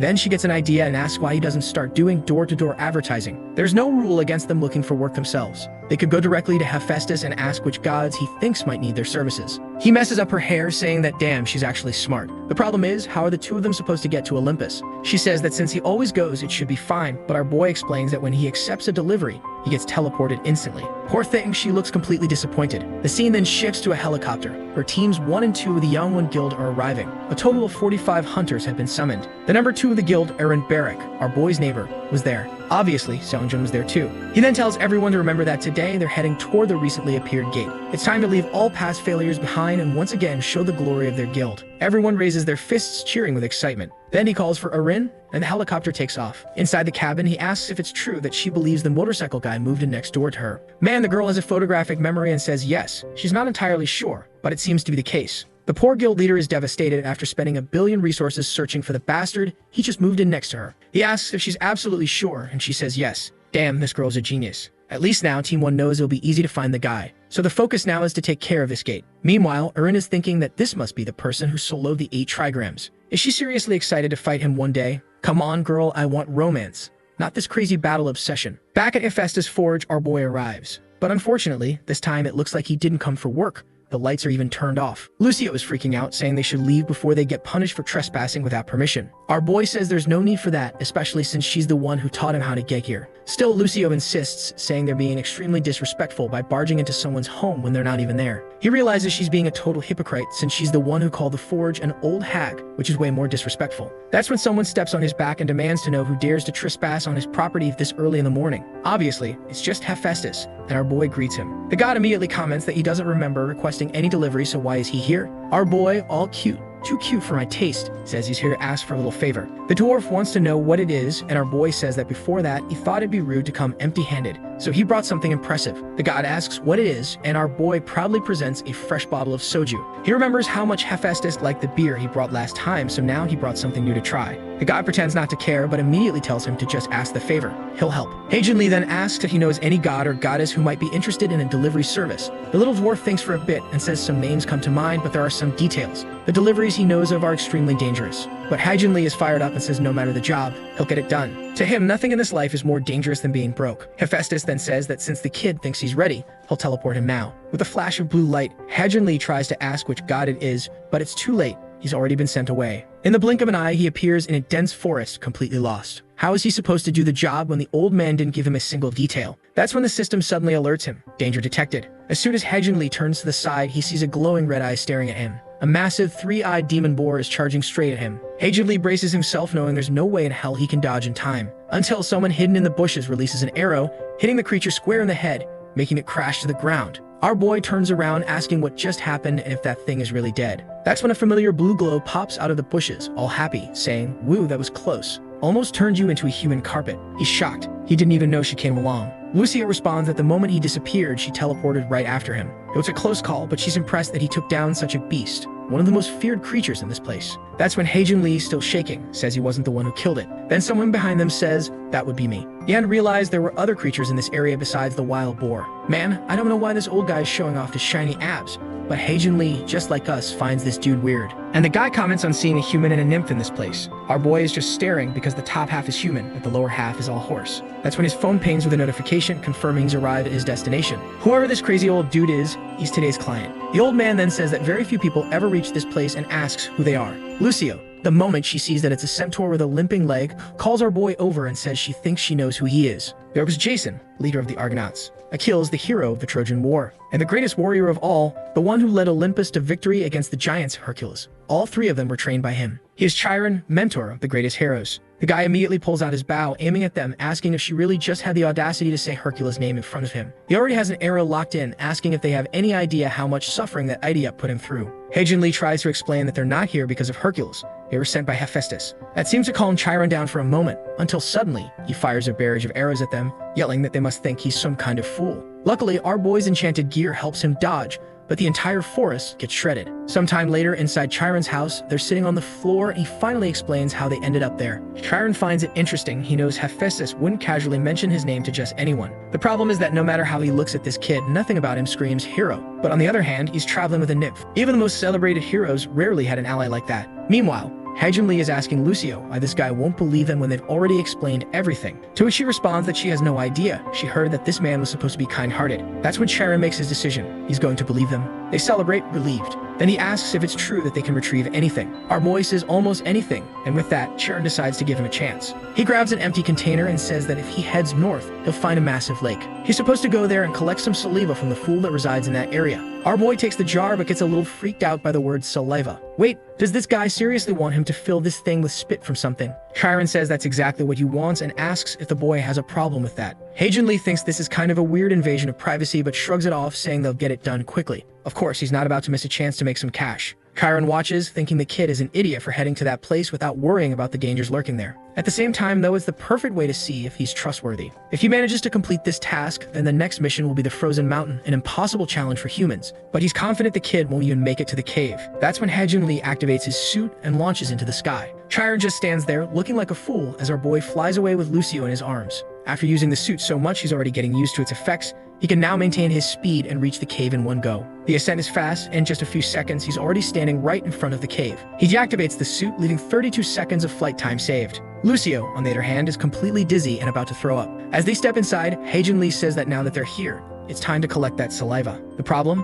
They walk and walk, but there's nothing in sight. He notices that Lucio is sweating cold, and he starts getting worried. Lucio, all wobbly, insists that she's a high-ranking elite warrior and that she'd never be afraid of anything. But suddenly, they hear the sound of a single drop of liquid falling. Lucio screams in terror. Haejun Lee tells her to calm down, it's just a drop. It's not like they're going to run into a monster right at this moment. And that's exactly when he senses something move nearby. He turns his head and sees a massive 36-headed serpent, most likely the legendary Hydra. Good news, finding the source of saliva won't be hard. Bad news, that thing is strong as hell. Back at Chiron's house, he wonders where the hell that kid went. He thought he was just some random mortal who could have guessed he had those kinds of abilities. But even with that trick, there's no way he could have scaled the mountain this fast. That's when he notices the crater left behind from where the boy launched himself. He activates his skill, confirming that the kid actually made it to the cave. He prepares to leap there himself, but his injured leg holds him back. Still, he manages to jump, saying it'd be crazy if the boy actually went inside. After all, that cave is home to an immortal monster. Meanwhile, Haejun Lee is smiling graciously.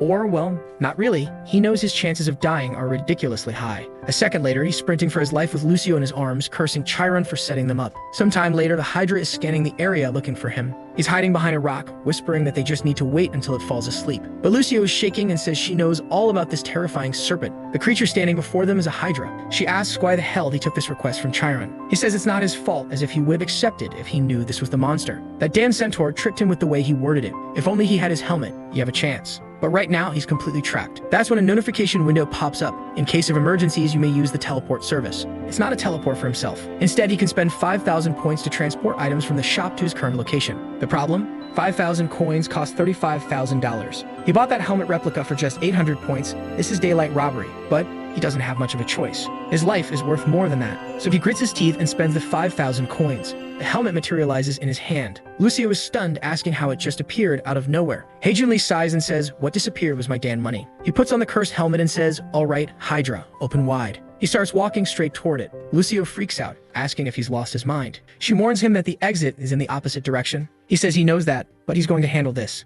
Lucio panics and tells him that thing is no baby. It's a true monster. The Hydra is the child of a god, and its venom is so deadly that even the gods of Olympus fear it. Our boy says that this so-called Typhon, who is her father, must have really gone on some wild adventures to have such an ugly daughter. She tells him to stop with the jokes and warns that the Hydra is on a completely different level from the Sphinx. But he tells her to relax and wait for him at the entrance, assuring her that everything will be fine. Lucio gets mad and storms off, saying she hopes the Hydra's venom burns his skin off completely. The poor guy is left there thinking she really didn't have to go that hard with the curse. But now it's time to deal with this creature. With the effect activated, he starts walking toward it. It seemed to be asleep, even with its eyes open, as venom dripped from its mouth. With that, he opens the container and moves to collect it. When he sees the venom touch the ground and melt everything away, he realizes that anything would be destroyed by it. He has no idea why Chiron wants something like this, but this amount should be enough. Considering the giant monster right in front of him, he better be paid well for this. That's when suddenly, the entire cave starts shaking. The ceiling looks like it's about to collapse, and he has no idea what's happening. An earthquake is shaking the entire cave, and the worst part? He dropped the container. Yeah, now he's screwed. His hand is literally on the Hydra's eye, and he's wondering how the hell he's supposed to steal saliva now. The monster seems to be staring right at him, and he lets out a scream. But actually, it was a mental scream. He didn't say anything out loud. With that, he covers his mouth, telling himself to stay calm as long as he's wearing the helmet. There's no reason to panic. That's when someone asks what's going on. A voice says that it smells the decaying flesh of spirits from the underworld. It's a scent it hasn't smelled in a long time, and it wants to know if the boy was sent by Tartarus. Heijun immediately realizes that he was located by scent. The voice tells him not to be afraid, saying it knows he's wearing Hades' helmet, which hides his presence. Our boy sees that there's no point in pretending anymore. And then the voice asks why he came to find her. Sweating cold, Heijun knows there's no way in hell he can say he came here to steal saliva. The snakes keep asking why he's there, and one of the larger heads says it looks like he was sent by Hades. They start arguing among themselves, and then the voice demands to know why the boy isn't saying anything. It better not be. Then he came all this way just to wake her up for no reason. That's when our boy improvises and says that he's just here to check on her. He removes the helmet and says he came from Tartarus to see how she's doing. The girl seems surprised by this. She then says that it looks like Cerberus must have sent him. Heijun quickly agrees, saying, yep, exactly, that's the one. All awkward, he stammers that Cerberus wanted to say he hasn't seen her in a while and was wondering how she was doing. The Hydra replies that she never imagined that bastard would actually care about his older sister. After over 1,000 years of not speaking, she never thought this day would come. That's when Heijun freezes. Guys, the Hydra is a highly dangerous creature with some serious attributes. Stay alert. Meanwhile, outside, Lucio is fuming, crying from frustration. No matter what Heijun does, there's no way he can win against the Hydra, so she has to go down the mountain and call for help. That's when on her way down, she runs into Chiron, who wants to know why she's alone. She immediately tells him that Heijun is facing the Hydra. Chiron face bombs, saying he never imagined the boy would go all the way into the cave. She asks for help, but he says that even he, a divine being, has no chance against that thing. She demands to know what they're going to do, while Chiron is just thinking to himself that he should have sent the kid home instead of trying to test him. He lets out a sigh and asks her to show him the way. She asks if he's sure, and he replies that there's no way in hell he's letting the boy die because of him. Meanwhile, in the cave, Heijun is in shock. He never imagined that the Hydra had a human form. The Hydra replies that it looks like he was startled by her appearance. She explains that she hasn't been able to take her true form since she was trapped there. Not even her brother has ever seen her like this, so it's normal for him to be surprised. Heijun is sure that when she says brother, she's referring to Cerberus. Glowing softly, the Hydra asks him to tell her how her little brother is doing because she really misses him. He simply says that her brother is doing great. He gets to eat 3 meals a day, is working hard, and is happy with his progress. Of course, he's not about to reveal that Cerberus is now Persephone's pet. The Hydra smiles and says she's relieved to hear that. Heijun quickly waves goodbye, saying that now that his job is done, he's leaving. But just as he turns to leave, she tells him to stop, and he immediately freezes. She then says that if he came all this way because of her little brother, he can't leave empty-handed. Heijun's body won't move. He turns back all stiff, saying there's really no need for that. But she's already flicking her tongue dangerously, insisting. Then she turns around and tells him to take something. She tells him to take the differently colored scale on her back. Our boy is hesitant, not sure why she wants him to have it. But she simply tells him not to worry, saying that her scales hold magical power that will aid him on his journey. He figures it's probably similar to the strands of hair Wukong gave him. At this point, he's already convinced, thinking to himself that there's no way he's turning down something like this. Staring at her, though he's afraid he'll be turned to stone. To ensure his safety, he activates the suit for a second and yanks the scale off her back. The problem is that the suit isn't great for short movements, and he ends up crashing to the ground. He's grinning with the crystal in his hands, but clearly the Hydra is not amused. She congratulates him, says she thinks the boy is pushing his luck, but since that's the case, she won't turn him down. Damn, she just challenged him to a fight. Our boy scrambles up, all awkward, saying it was an accident. Meanwhile, Chiron is shaking, trying to comprehend what just happened. He shouts, asking if the boy defeated the Hydra. From the Centaur's point of view, our boy is radiating an aura while the Hydra is lying on the ground, completely wiped out. Lucio is beaten from Chiron's back, hugging Heijin, saying she's so happy he's alive. He glares at her and says he told her to stay outside because it was dangerous, but she pouts and says she was scared. While they're bickering, Chiron still can't believe that a human defeated the Hydra, something even Hercules struggled with. Hephaestus had really sent someone remarkable. Heijin then turns to the Hydra and apologizes, saying they're being loud. She says it's fine and asks if the nymph belongs to him. He immediately denies it, saying she's more like the kid from the neighborhood. The Hydra smiles, saying their relationship is quite interesting. She then turns to Chiron and says it's been a long time since they last saw each other. He really had aged a lot, and not even his immortal body could win against time.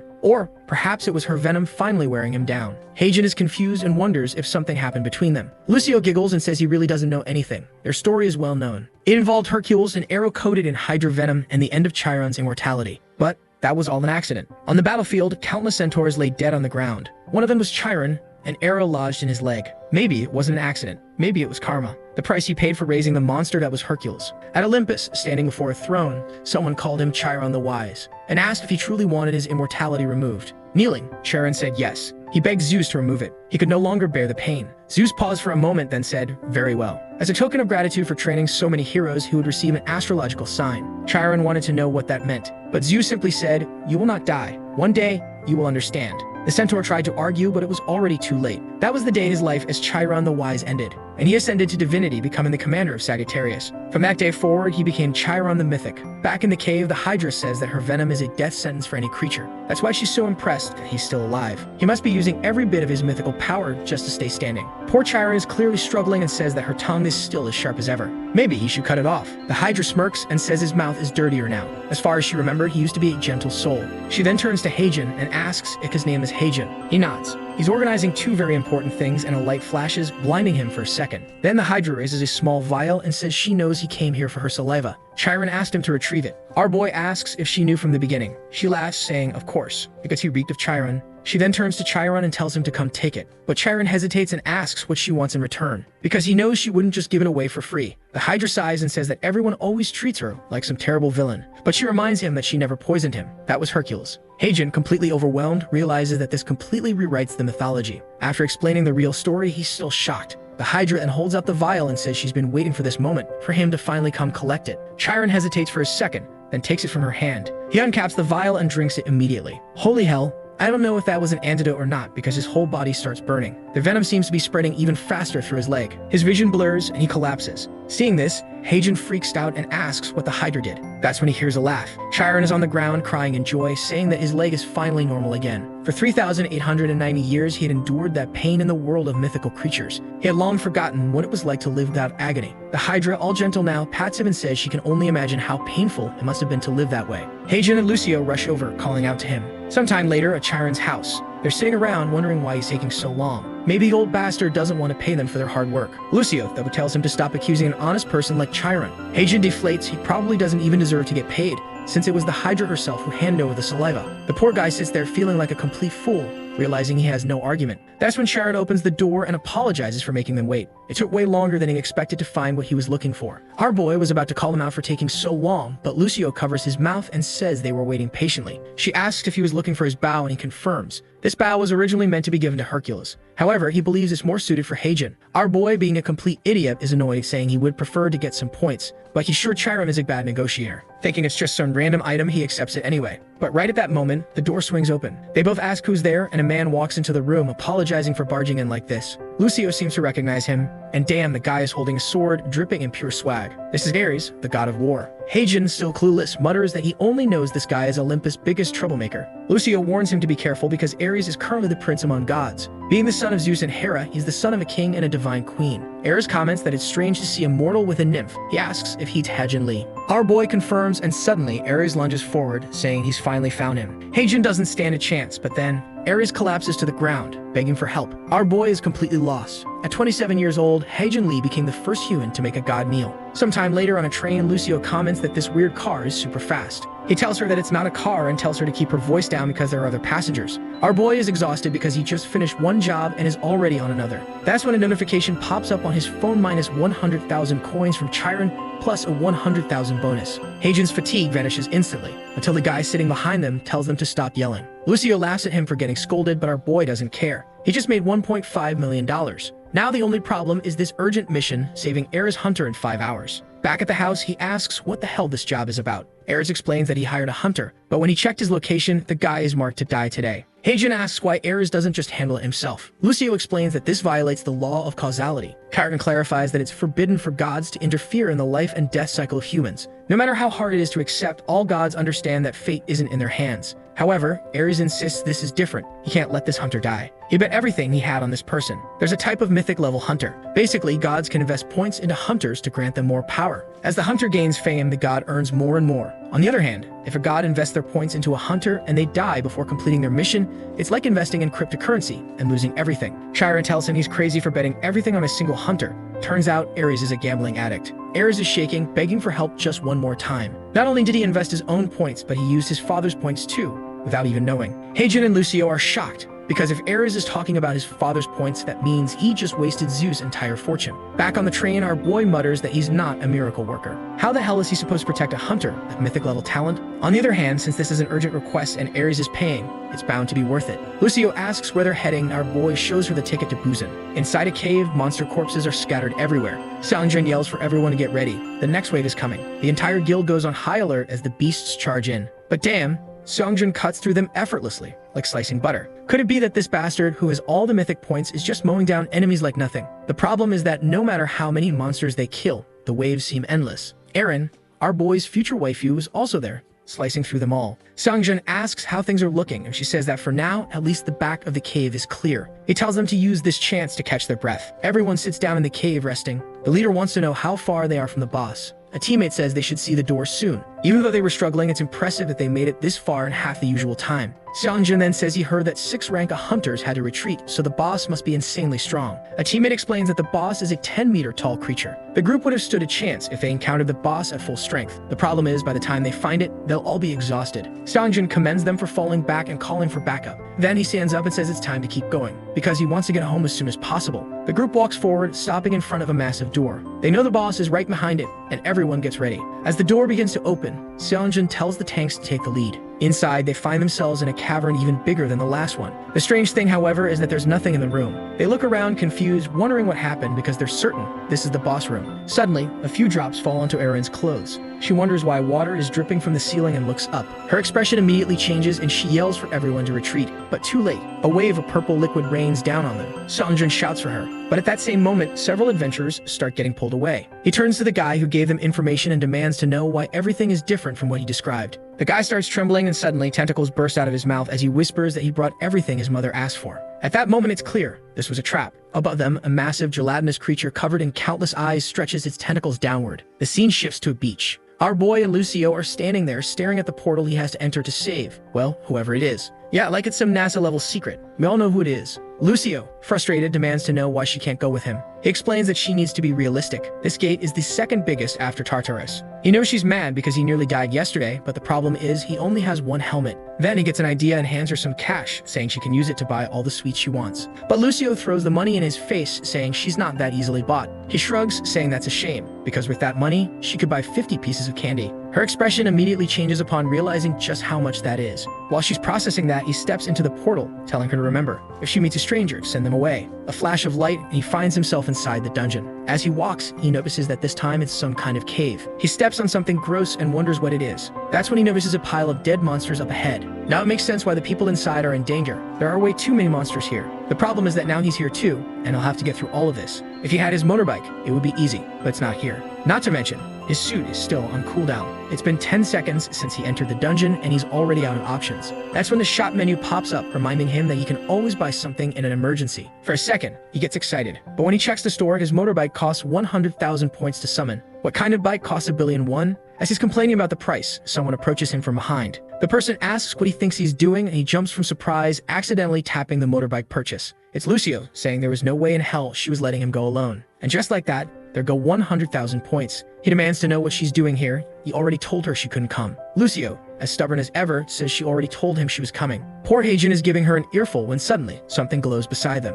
Lucio tells him to take a look, and sure enough, the motorbike appears. But wait a second, this isn't his old bike. He bought a new one. Our boy is beyond hyped, and it's a good thing, because a whole swarm of monsters is coming. He throws Lucio onto the back and accelerates through the dungeon. Meanwhile, back in the boss room, the purple slime rain is still falling. Seongjin realizes that this was the boss's plan from the start. And now, unfortunately, everyone is trapped in the tentacles, except for him. As he searches for a way to save them, a strike comes from above. He barely dodges and unleashes a storm of slashes. Attacks are coming from all directions, and he knows that sooner or later, he'll get caught. The problem is, how does he fight a boss that's on the ceiling? It's nothing like what they were told to expect. On top of that, it's the first time he's heard of a monster capable of taking control of a human. If this thing escapes the dungeon, the entire world will be in chaos. It has to be stopped here. Inside one of the tentacles, Erin is floating. Suddenly, her eyes snap open, and she destroys everything around her with a barrage of slashes. Right then, Seongjin rushes over and says he's glad she made it out. He asks how she's feeling, and she says she's fine, but at her limit. They need to bring the boss down quickly and free everyone trapped. She charges ahead, saying she'll draw its attention and create an opening. The boss sends more attacks her way, but she dodges effortlessly. She lunges in with her daggers, landing a direct hit. That's when she sees the opening Seongjin was waiting for. He activates the divine power of Ares. His strongest attack, Mars Punishment. Energy gathers and explodes, engulfing the boss in a massive pillar of flames. A few seconds later, he's completely exhausted. This skill is one of the few mythic-class abilities, so he's sure the boss is dead. It's only because of this skill that he keeps his title as guild leader, and until now, no boss has ever survived. But of course the boss survived. Otherwise, our boy wouldn't have to show up to save this idiot, and the damn thing wouldn't still be staring at him with its cursed demon eye. The poor guy is wondering how this monster is still alive, but Erin just yells at him to stop standing around like an idiot and start running. Looks like the guy is even up on life because he just apologizes and stands there. As the boss charges up another attack, he declares that this is their end. Seongjin is going full drama mode, saying he wasn't strong enough to save his friends. The boss's eye swells up, preparing to fire, when suddenly, a motorbike speeds straight through it. Our boy grins and says, "Delivery's here." Both Seongjin and Erin are speechless, their jaws on the floor, unable to process what just happened. Meanwhile, Heijin is fuming over the fact that his 100,000 coin motorbike is already covered in filth. But hey, he made one hell of an entrance. Through the cloud of smoke, the guild leaders are staring in shock, trying to comprehend what just happened. Why the hell did a guy on a motorbike just show up? Suddenly, someone steps forward, saying that humans really gave this thing an awful name. Lucio, in full biker mode, says she's the elite pilot. The two of them are just staring at this weird little girl, trying to figure out who she is. Meanwhile, Lucio is standing there, striking a pose, telling them not to freeze up in front of the great Lucio. But just then, the guy with the monster mouth appears behind her. For a second, she thinks this is the end for Mega Racer Lucio, until Heijin swoops in, yanking the disgusting creature out of his mouth, demanding to know what kind of freaky people these are. The poor guy who was getting devoured immediately passes out in Lucio's arms. Heijin then notices a flash of light, turning his head just in time to see that, even with its eye pierced, the boss is still alive. At that moment, he knows, this must be the true boss of the dungeon. Looks like he arrived just in time. He asks, which one of you is Seongjin Park? From the back, Seongjin responds that it's him. Our boy stumbles over, circling him, asking if he's hurt, checking him up and down. He's super curious, saying that his face looks familiar. That it hits him, he saw this guy in Tartarus. He never imagined he'd run into this hunter all the way out here, small world. Seongjin yells at him to focus and kill this damn boss already. But Heijin just shrugs and asks what that has to do with him. As far as he knows, it's hunters who kill monsters, and he's just a delivery guy. There's no way he's fighting. The truth is, his suit is still on cooldown, so he literally can't do anything right now. That's when Erin's expression changes, saying she didn't expect him to be the kind of person who plays with people's lives. He tells her to chill out. All he's saying is that Seongjin should be the one to kill this boss, not him. Obviously, Seongjin thinks that's insane. He doesn't even have a weapon anymore and is completely exhausted. But that's when Heijin pulls out his phone. Delivery's here. The weapon of Ares, the one he brought with him. As a radiant glow fills the room, both Seongjin and Erin shield their eyes, trying to understand what's happening. Seongjin's eyes widen as he sees the legendary greatsword manifest before him, a sword believed to exist only in myths. The ender of wars. Our boy turns to leave, saying that his job is done. But Seongjin calls after him, asking who sent this sword and how he can just walk through dungeons if he's not a hunter. Heijin turns back, his arm glowing with divine energy, and says, "You can call me the Divine Delivery Man." Hopping onto his motorbike, he adds, "We'll talk later, bye." Seongjin is completely lost, trying to figure out who the hell this lunatic is. Meanwhile, the boss is preparing another attack. With no other option, Seongjin grabs the sword, his only chance. The moment his hand touches it, a red energy surges into the sky, and he feels an entirely new strength course through him. For a second, his entire form shifts. He is fully awakened into Ares' mythic form. Erin watches, stunned at the immense power radiating from him. The boss prepares its final attack, but now Seongjin is cold, calm, and calculated. He prepares his own strike, saying that for the first time he actually feels like he can win this fight. He activates Ares' divine power, causing the sword to grow massive, engulfed in roaring flames. With a single swing, he slashes forward. The boss retaliates, launching an attack of its own, a full-on Dragon Ball clash. But just like Goku is the protagonist, Seongjin is not. Even so, his attack overpowers the monsters, completely vaporizing it. The explosion forms an X, illuminating the entire cavern. As the smoke clears, Eren stares in shock. Not only did he kill the boss, but he also destroyed the entire ceiling. Damn, this guy is insane. At least Aer's power is finally fading. Otherwise, he would have been way too OP. Ares catches the unconscious guy and says he did a good job. But she's far more curious about who that biker kid was. Back in the city, our boy is starving and just wants to find some food. Even the divine delivery man has needs. Meanwhile, the news is already reporting that the gate in Hyundai City has finally been cleared. And it's all thanks to the strongest hunter in the country, Seongjin Park. Or so they say. Lying in a hospital bed, Seongjin mutters that it's all anyone is talking about. But he knows that without that delivery man, he wouldn't have stood a chance. He glances to the side, lost in thought. That guy isn't normal, especially considering he's delivering artifacts that belong to the gods. At that moment, someone comes running down the hallway. It's Doyen, who bursts in, calling for the guild master, asking if he's okay. But as soon as he sees the boss, he mutters that the bastard doesn't even look that hurt. Then he gets excited, saying he heard that the kid completely destroyed the boss. No wonder he holds the title of the third strongest. Besides, he wants to know what that red sword was and where the other one went. Seongjin simply responds that it broke. Shocked, Doyen immediately says that sword cost 100 billion. So how the hell did it break? But the guy tells him not to worry because the new one he got is much better. An item delivered by none other than the divine delivery man. Doyen is practically having a seizure, drooling.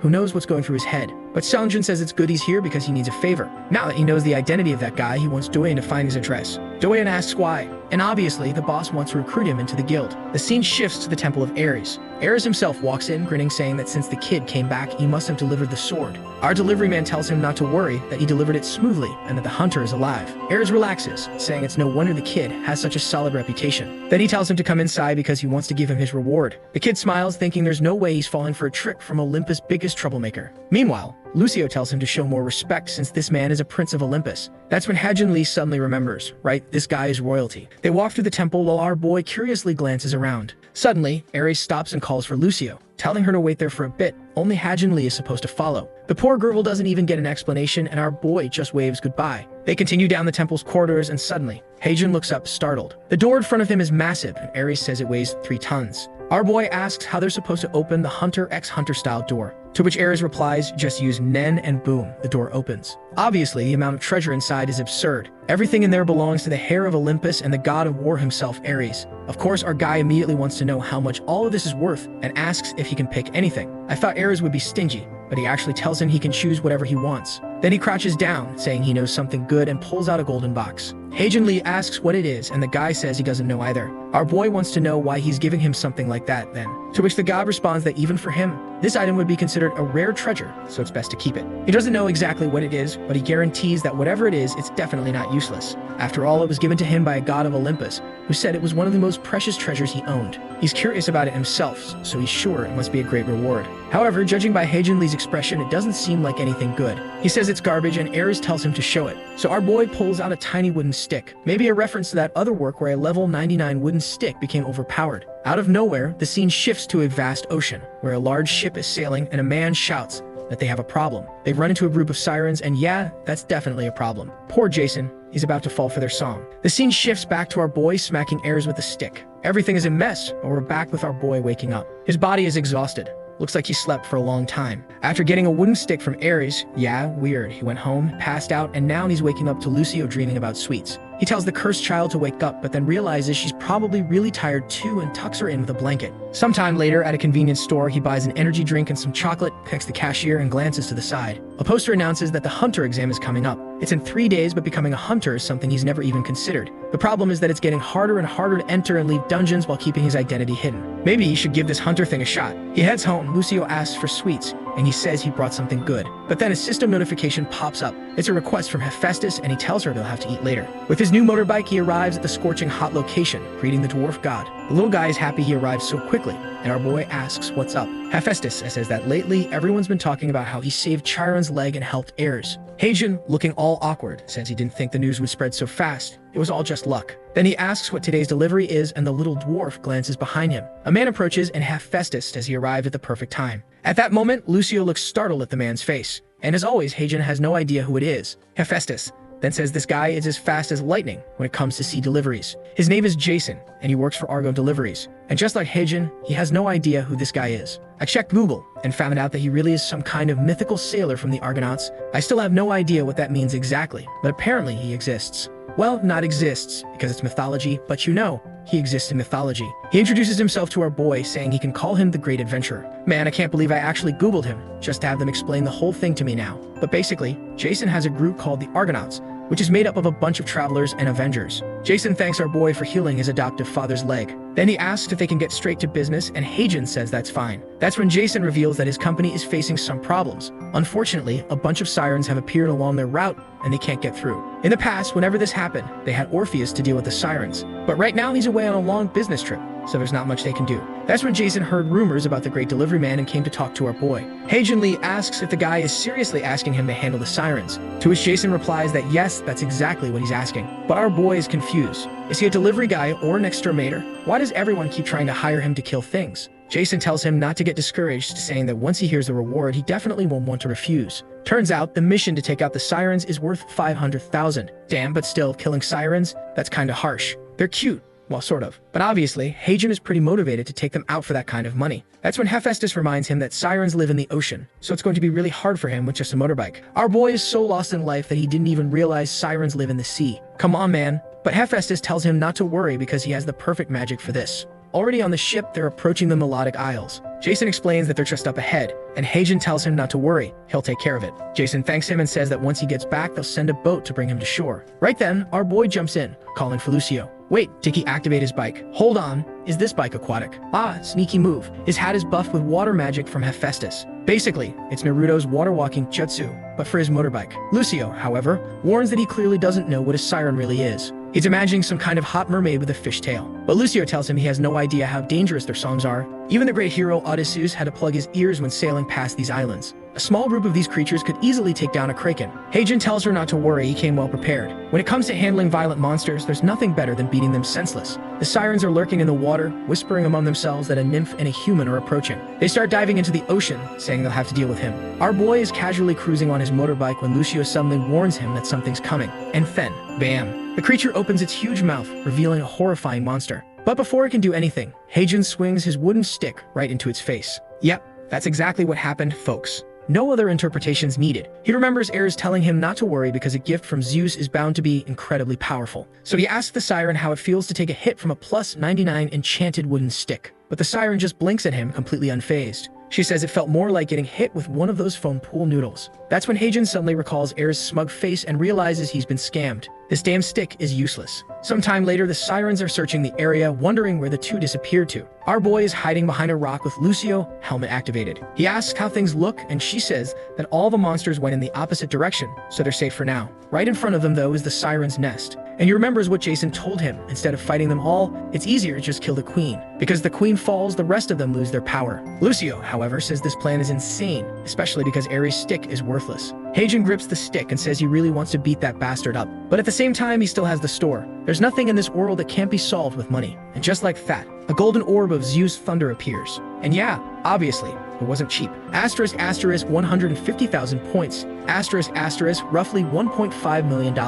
Meanwhile, inside the siren's lair, the queen is looking very well fed. One of the uglier ones says they've been without food for 10 days and asks for permission to hunt. But the siren queen, in all her beauty, refuses. Orpheus, the one who usually asterisk asterisk interferes with their hunting, asterisk asterisk isn't here. An opportunity like this won't come twice. They'll pretend to be calm until a large human ship tries to pass. That's when they'll strike. They all just need to be patient because soon the perfect meal will arrive. Damn, she's stunning, but she's terrifying. And our boy heard everything. He finds it insane how she's casually planning a massacre of an entire ship full of humans. Lucio immediately says that their plan's obviously to eat Jason's entire crew. Suddenly, Heijin asks her if she remembers the black ramen they ate. She says yes, and that it was delicious. He then tells her that if she helps him pull off a certain plan, he'll buy her the luxury version, which is even better. She immediately straightens up, saying she's focused. He then leans in and whispers the entire plan in her ear. She asks if he's sure and warns that it might be a bit risky. However, he takes off his helmet, puts it on her head, and says he's counting on her. He's sure she can do it. With that, she flies away, saying she won't disappoint him. He knows the hat's effect only works within a certain range, so at this moment, the mermaids can see him. That's when he shouts, calling them a bunch of dumb fish. The beautiful things, the dangerous enemies, turn around, wanting to know how he got into the temple. Our boy turns around, slaps his own butt, and tells them to come and kill him. Until now, I hadn't seen the artist give this much attention to any waifu, but for our boy, he even added shadow and lighting effects. The queen, obviously not pleased, orders them to capture him. With that, the biting monsters all charge toward our guy, who was already running for his life. The problem is, since he unequipped the helmet, his aquatic mobility is about to deactivate. Right at that moment, he shouts for Lucio, who is on his back holding the orb of the gods. He then activates the orb's power and says he's leaving. It was a one-time use item and the entire temple explodes. The mermaids that were chasing him seem to be buried under the rubble and the whole place collapses. The initial plan was just to kill the queen, but since they were a little behind, he ended up wiping out everything. Now he knows Jason's life will be much easier. Lucio appears to congratulate him, but our boy finds it strange. If he killed the queen, why didn't he receive any reward? That's when the sea monster, emerging from the debris, grabs Lucio's leg. The queen asks what they think they're doing. At that moment, she wasn't hearing the breathing of any of her daughters. Our boy screams for Lucio, who was about to be devoured. He jumps, activating stage 2 of his suit, and rushes toward her. Man, he landed a solid hit on the queen's cheek,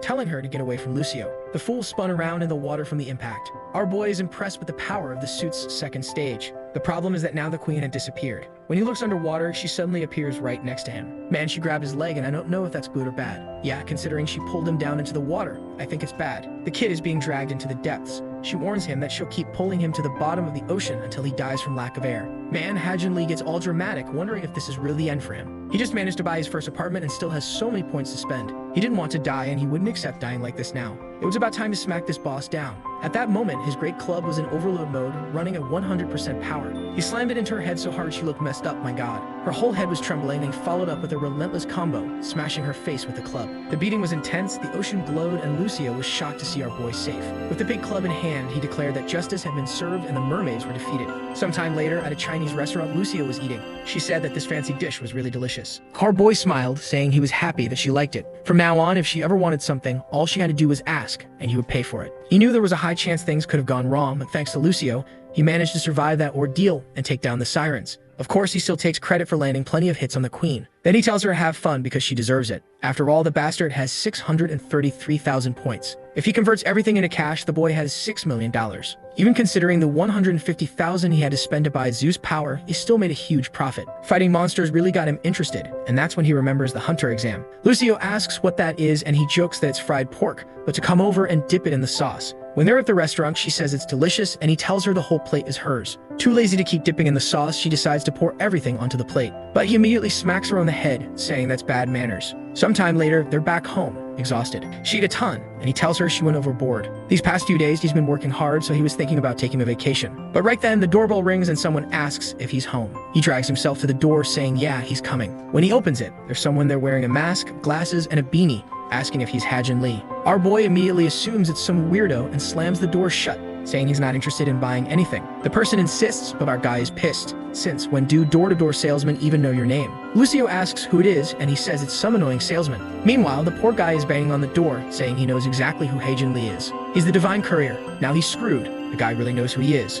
Opening the door in frustration, he sees it's Seongjin with a giant sword. Our guy thinks this dude has lost it and asks why he's here. Seongjin says it's obvious. He's here to recruit him into the Yangwon Guild. Later, at a cafe, Seongjin reaches into his pocket and says that before they get into details, there's something he wants to give him as a reward for his help last time. Our boy accepts it and bam, he just scored $500,000. Easy money for this kid. With a smug look, he says it wasn't necessary to give him that much. Seongjin reassures him it's fine, then says it's time to talk business. If he signs with the guild, he'll get a $200,000 signing bonus plus an annual salary of $300,000. On top of that, he'll earn incentives based on his contributions. He asks what the boy thinks of the offer. Seongjin is certain that kind of money would change any hunter's life. There's no way he can refuse. Doyeon, back at the hospital, told him that not only is Hajin not a hunter, but he doesn't even have an official license. Even so, he was doing deliveries inside Tartarus, took down 8 trigrams, and mysteriously ended up in another dungeon. Even without a license, having him in the guild would bring in a lot of money. Seongjin is pumped, until our boy apologizes and says he's going to decline. The fool was already talking dates, thinking the deal was sealed, but Haejin reminds him once again that he's not accepting the offer. Now outside, completely desperate, Seongjin says they can renegotiate the terms.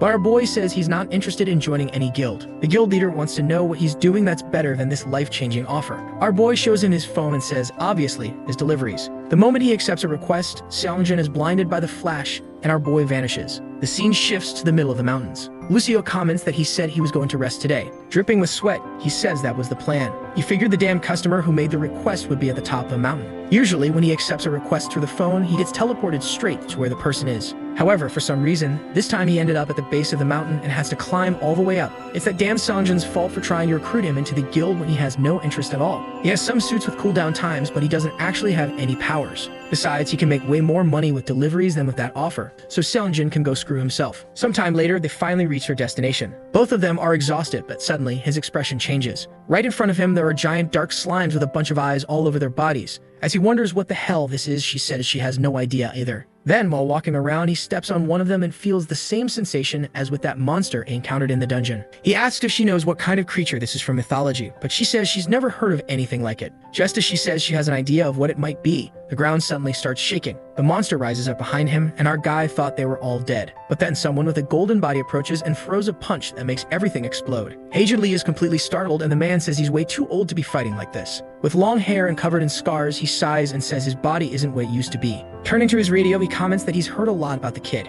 Our boy is stunned by the size of the legend in front of him and wonders if this is his client. He asks Lucio if she knows who this guy is, and she responds, obviously. He was the one responsible for completing the 12 labors given by the goddess Hera, who, by the way, seems to be quite well endowed. This is the hero who helped the gods defeat the giants, the legendary Hercules. The guy, a little embarrassed, says that's just a children's story and makes him feel shy. Our boy starts thinking that if that's the case, then this is the man who shot the poison arrow into Chiron's leg. Then Hercules asks him if he was the one who helped Chiron recover. All awkward. Haejin Lee says it was the Hydra that helped. He didn't do anything. However, Hercules smacks him on the back, saying he's really happy he did that, almost breaking his suit. Then the guy confirms that Lucio is right. He is indeed Hercules, a demigod from the past, who is now a mythical being that protects Olympus. Our boy and Lucio, skipping long introductions, just say their names. Hercules then explains that he called them because he needs their help. Our guy asks with what, and Hercules points to a cave, telling him to take a look. During the giant attack, that place became a portal for monsters to invade Olympus. Lately, various tentacle creatures have been emerging from there, and he's never seen anything like them before, so he suspects it might be an invasion from another realm. Our guy has a feeling this might be related to that monster from the dungeon. Hercules says his request is simple. He wants to know where these monsters are coming from. At that moment, our boy receives a mission to find out why the monsters are appearing with a 24-hour time limit. If he fails to complete it or cancels the request, you will lose 200,000 coins. What the hell? However, glancing at Hercules with his bulging muscles, he just accepts, saying he'll try to figure it out quickly. Hercules then says he's exactly how his wife, Abby, described him. Our boy suddenly remembers that this Abby is the first airhead who opened the door for him to make his first delivery. And with that, our guy starts thinking about how interesting it is that all this mythology is interconnected. Then the system says it will guide him to the destination. However, our guy notices something strange about the map. Looking at a cliff, he says it's pointing in that direction, but how the hell is he supposed to get there? Hercules picks him up and tells him not to worry, that he'll get there at record speed. Before our boy can respond, something has already been thrown. Meanwhile, back at Seongjin's guild, Doyeon bursts into the room in a panic, calling for the guild master. The leader tells him not to just barge into his office like that, but Doyeon is eager to know how the conversation went with the delivery guy. The leader simply explains that he was completely rejected, and the guy didn't even seem interested in listening to what he had to say. His friend finds that weird, since the offer he made would change anyone's life. But Seongjin says he has no idea, the guy really just disappeared out of nowhere. Doyeon thinks that's a random excuse, but the other says he doesn't think that's the case. He's been thinking about how Haejin appeared in that dungeon before. On top of that, after everything happened, he even received a message from Ares himself confirming that he sent that item. Seongjin tells him not to worry, that he'll try inviting that kid to the guild again.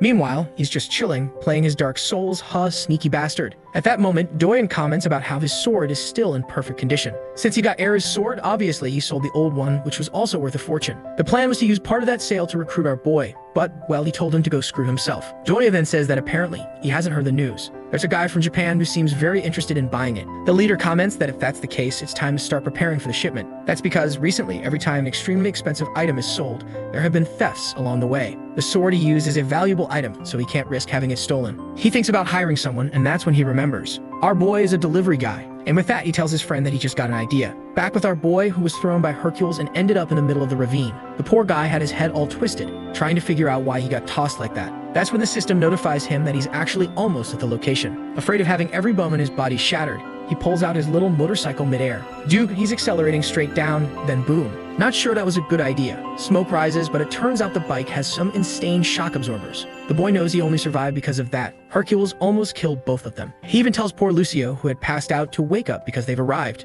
The problem now is that he has no idea what exactly he's supposed to be looking for. He starts complaining about how he's supposed to find something he doesn't even know exists, when suddenly, a giant foot lands on his back. The entire place begins to shake and Lucio clings to his leg, trying to understand what's happening. He remembers that when they encountered that monster in the dungeon, he also felt a similar earthquake. But then he hears someone say the name Hercules. Our boy is confused, not knowing who said that, and looks behind him. Dude, there was a guy with something on his back. If I'm not mistaken, this bastard carrying a whole planet on his shoulders is Atlas. And damn, the guy is absolutely gigantic compared to our boy. He wonders why there's a giant down here. Atlas asks if he knows someone called Hercules. All crooked, our boy tries to explain that he was recently hired by Hercules to investigate what's happening in this region. He mentions the three monsters, and suddenly, Atlas starts laughing. With a massive glowing sphere on his back, he says that Hercules must be in trouble if he sent someone here just to be found. Our boy, however, wants to understand why there's a giant with a giant ball and what's going on. Boldly, he asks the big guy if he knows any information about everything that's happening, but Atlas replies that he has no reason to help him or Hercules. Our boy asks Lucio why the guy seems so mad, and she says it's crazy that he doesn't already know. The man in front of him is the Titan who carries the celestial sphere, Atlas. After the Great War, where the Titans were defeated, Atlas was punished to carry a planet for the rest of his life as punishment for his entire race. That punishment came from Zeus, who happens to be Hercules' father. So that explains the whole grudge. Our boy thinks to himself that damn it, Hercules should have mentioned if there was going to be all this drama in the middle of the job. At that moment, Atlas asks if their little conversation is over, and our boy is shocked that the bastard heard everything. Atlas simply says that, just like the nymph mentioned, if there are monsters roaming the earth, it has nothing to do with him. Now Heijin is screwed, caught up in yet another divine mess when he was just trying to do deliveries. For some reason, he tries playing cute, asking if the Titan really wants to say no to this adorable face. Atlas just tells him to shut up before he gets crushed. But our boy says he's not asking for the information for free. If Atlas tells him what's going on, he'll do any favor he asks. Suddenly, the Titan's expression changes, but Lucio panics, saying he's being way too reckless making an offer like that. Atlas bursts into laughter, saying it's ridiculous, as if a mere human like him could do a favor for a god. But our boy is getting confident, saying you never know, he might be surprised. The Titan considers this and finally says, all right then. For someone human, he's got guts. If that's the case, he wants him to bring him a golden apple. If he manages to get one without dying, he'll be worthy of knowing what the slimes are planning. Lucio immediately says that's impossible and warns him not to agree to this. Golden apples are extremely rare and only grow on Gaia's trees. Among the gods, they're usually given as wedding gifts. But before she can say more, he covers her mouth because suddenly, he remembers something. He asks Atlas, that's all you want. I've been calling him a god, but I forgot. He's a Titan. Atlas confirms it, saying he gives his word as a Titan. But our boy tells him to swear by the river Styx. I had to check mythology here. Basically, when a god swears by that river and breaks the oath, they lose their power for a while. Atlas smirks, extending his pinky, saying our boy is really something. But he's not afraid, so he swears by the river Styx. Right then, our boy pulls out his phone and says, well, now you can't go back on your word. Do the golden apple costs only 1,000 points? Atlas is screwed because our boy can easily buy one from the shop. He spends the 1,000 points and bam, a golden apple appears in his hand. He immediately shows it to the Titan, saying, here's your order. Atlas stands there looking like a total fool, saying this little brat must be joking. Meanwhile, outside the cave, the area is swarming with purple slimes moving around. Hercules is out there, smashing everything that comes out, wondering how long Heijin and Lucio are going to take. That's when he suddenly starts thinking, did I mention the existence of Atlas? He turns back saying whatever, they'll figure it out eventually,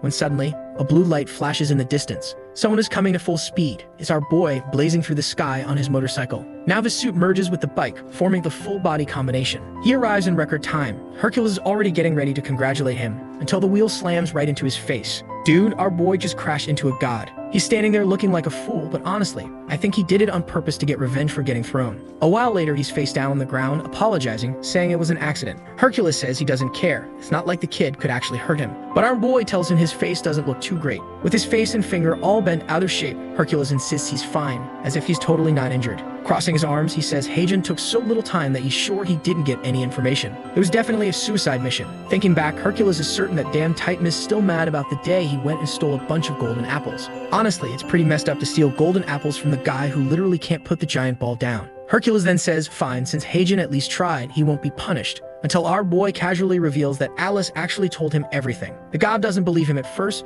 but then our boy reaches behind him and pulls out a golden apple, saying that thanks to this, the Titan spilled it all. Then we cut back to the cave to the moment Heijin pulled out the apple. Atlas was shocked, wanting to know how a human could possibly have one of these. Our boy, being honest, tells him that you can buy one with a single click in the store. Atlas demands that he hand it over, but our boy just shakes his head. No, he says he's afraid of being scammed, so the Titan has to spill the info first, then he'll hand it over. Atlas protests, saying that wasn't the deal, but our boy just lifts the apple like he's about to take a bite. Cut back to the present, and Heijin explains that's how he got all the information out of Atlas. Hercules thinks to himself, this kid definitely isn't a normal human. No wonder he was able to fix his mentor's leg. The only issue is this disrespectful attitude is really reminding him of when he was younger. Finally, he tells our boy, just give me the information already. Our boy says that everything Atlas said was like some kind of riddle, so honestly, he didn't understand much. Then he repeats what the Titan told him. The ground will split into 7 sections. Blue flames will shine here and there. Apparently it's pretty serious because Hercules immediately starts sweating. This is way worse than he expected. And just as he suspected, these creatures are coming from another world. What he didn't want was for them to be coming from that place. Now he's remembering. Heijin is one of the few people he knows who can travel between the human world and the world of mythology. Was it really fate that he ended up with a normal nymph by his side? To him, the 3 goddesses who weave destiny are truly cruel and beautiful, and he doesn't understand why they place such a heavy burden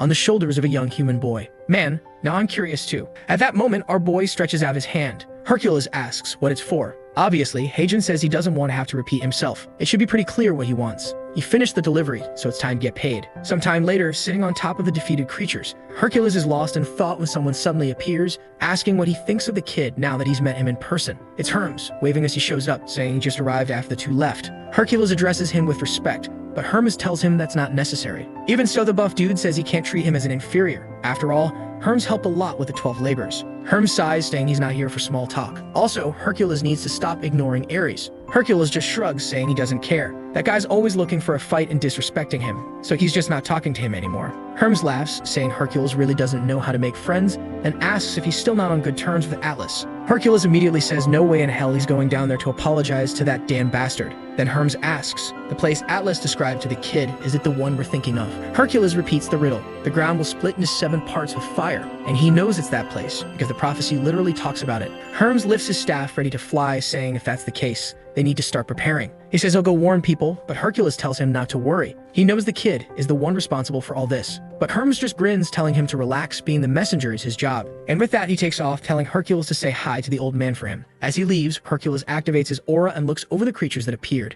muttering that it's finally time to deal with these things. Meanwhile, back with Heijin, Lucio is fast asleep. Our boy grabs the blanket and rips it off her. She sits up completely out of it, mumbling that she just needs 5 more minutes. But he tells her to get ready right now because it's time to go. She groggily asks where they're even going this early. Our boy reminds her, today is the hunter exam. Still a mess, she says she remembers him mentioning something like that, but she has no idea what a hunter exam even is. He tells her she's an idiot for asking to go without even knowing what it is. She just shrugs, saying staying home is boring anyway. Meanwhile, our boy has already packed his bag, his registration card, some supplies, and of course, his wooden bat for beating people up. Lucio is standing there with her hair looking like a broom, saying she's ready too. He just throws on a cap and tells her to hurry up. At the association, the 2 of them arrive, looking around at all the hunters, obviously super stylish, while our poor boy is just a regular guy. Underneath his coatee, though, it's clear the sneaky bastard came prepared. A guy with a microphone announces that the exams are starting and those whose numbers are called should step forward. The first guy is already gripping a massive axe, standing face to face with 3 goblins attacking him. He swings it down with precision. Damn, he split that little thing in half. Our boy thinks 3 goblins is too little, so maybe it's just a precaution. This seems way too easy.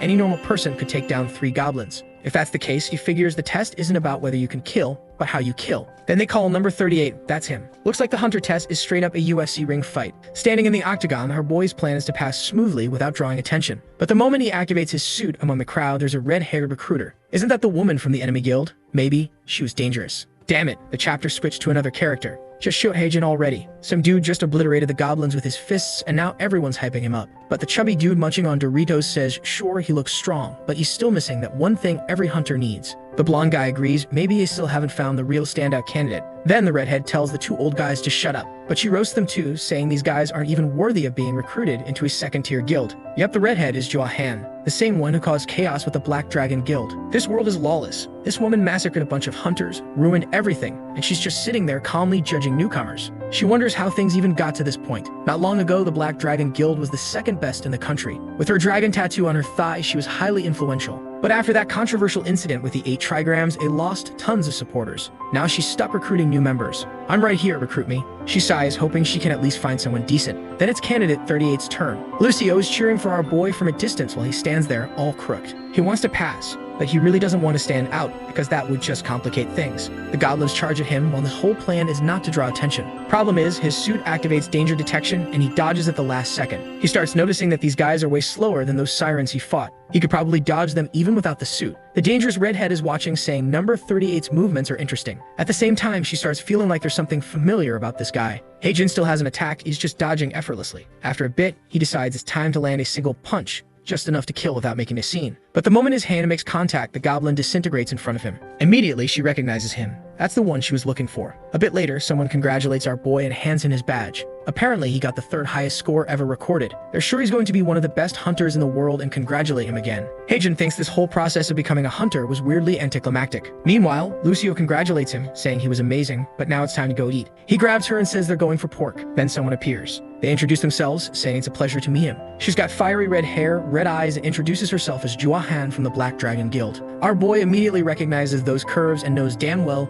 this woman is dangerous. She says she watched his fight and was very impressed with his skills. She wants to know if he's interested in joining the Black Dragon. Before she can even finish her sentence, he's already walked past her, saying, "Nah, I'm good." She's stunned and tells him to wait, but he just says he appreciates the offer but isn't interested in any guild. But she can't let this opportunity slip. She needs someone like him to bring the guild back to the top. Out of options, she raises her offer minus 5 billion, roughly $5 million, plus a bonus. Suddenly, Heijin pauses and she wonders if she got through to him. He comments on the amount and she confirms, yes, that's the number. She's sure this is enough to make him accept. But then, looking at her like she's an idiot, he turns and asks, "So if the Black Dragon is really this broke, huh?" Lucio chimes in, saying, "Sounds like they're just stinky." He keeps walking and she runs after him, cursing, saying you won't find a better deal than this. Heijin simply replies that he's already been offered something better. Then he drops the bombshell. Seongjin's guild offered him 20 billion. She freezes. He walks away, leaving her wrecked on the ground. A while later, he and Lucio have already arrived at the restaurant. On TV, they were already reporting about a promising new hunter who had appeared. He's impressed. It's been 1 hour since he passed the test, and there's already a news report. Looking at the menu, he tells Lucio to order and calls the waiter. But before he can even blink, someone's already bringing the food to their table. It's Seongjin, saying the service here is really fast and the food is delicious. Heijin just sighs and asks if this guy is going to keep following him. Seongjin insists that he'd never follow his dear colleague. He was just walking around randomly and coincidentally ran into him. Our protagonist cuts straight to the point. If Seongjin came here to talk about joining the guild, he can forget it because he has zero interest. Seongjin tries to comment on him passing the hunter exam, but Heijin immediately shuts it down, saying one thing has nothing to do with the other. All he wants is to avoid unnecessary trouble, so there's no way he's joining a guild and drawing even more attention. That's when Seongjin corrects him. He's misunderstanding. He's not here to recruit him. He's here to hire him as the divine courier. He explains about the item that needs to be delivered to Japan in 2 days. The problem is, some dangerous women have been stealing deliveries. Our boy admits that deliveries are what he does best, even though he doesn't like bragging about it. With a weird look though, he says the pay better be good. Seongjin tells him not to worry, he's sure the offer will meet his expectations. When Heijin sees the number 2, he assumes it's 200 million. But then Seongjin corrects him, it's 2 billion. Obviously, the very next second, Heijin's face slams into the table, saying not to worry, the delivery will be perfect. As Lucio happily eats, Seongjin says he fully trusts in Heijin's delivery skills. Meanwhile, the scene shifts to an apartment. A girl on the floor says, "Just give the order, Herms." Damn, what kind of shady business is this? In the next scene, they're on a massive cargo ship. Lucio is amazed, and our boy explains that everything here belongs to the Yangwon Guild. He never imagined he'd be in a place like this. This felt more like an escort mission than a delivery. Right then, 2 guards step in front of him, demanding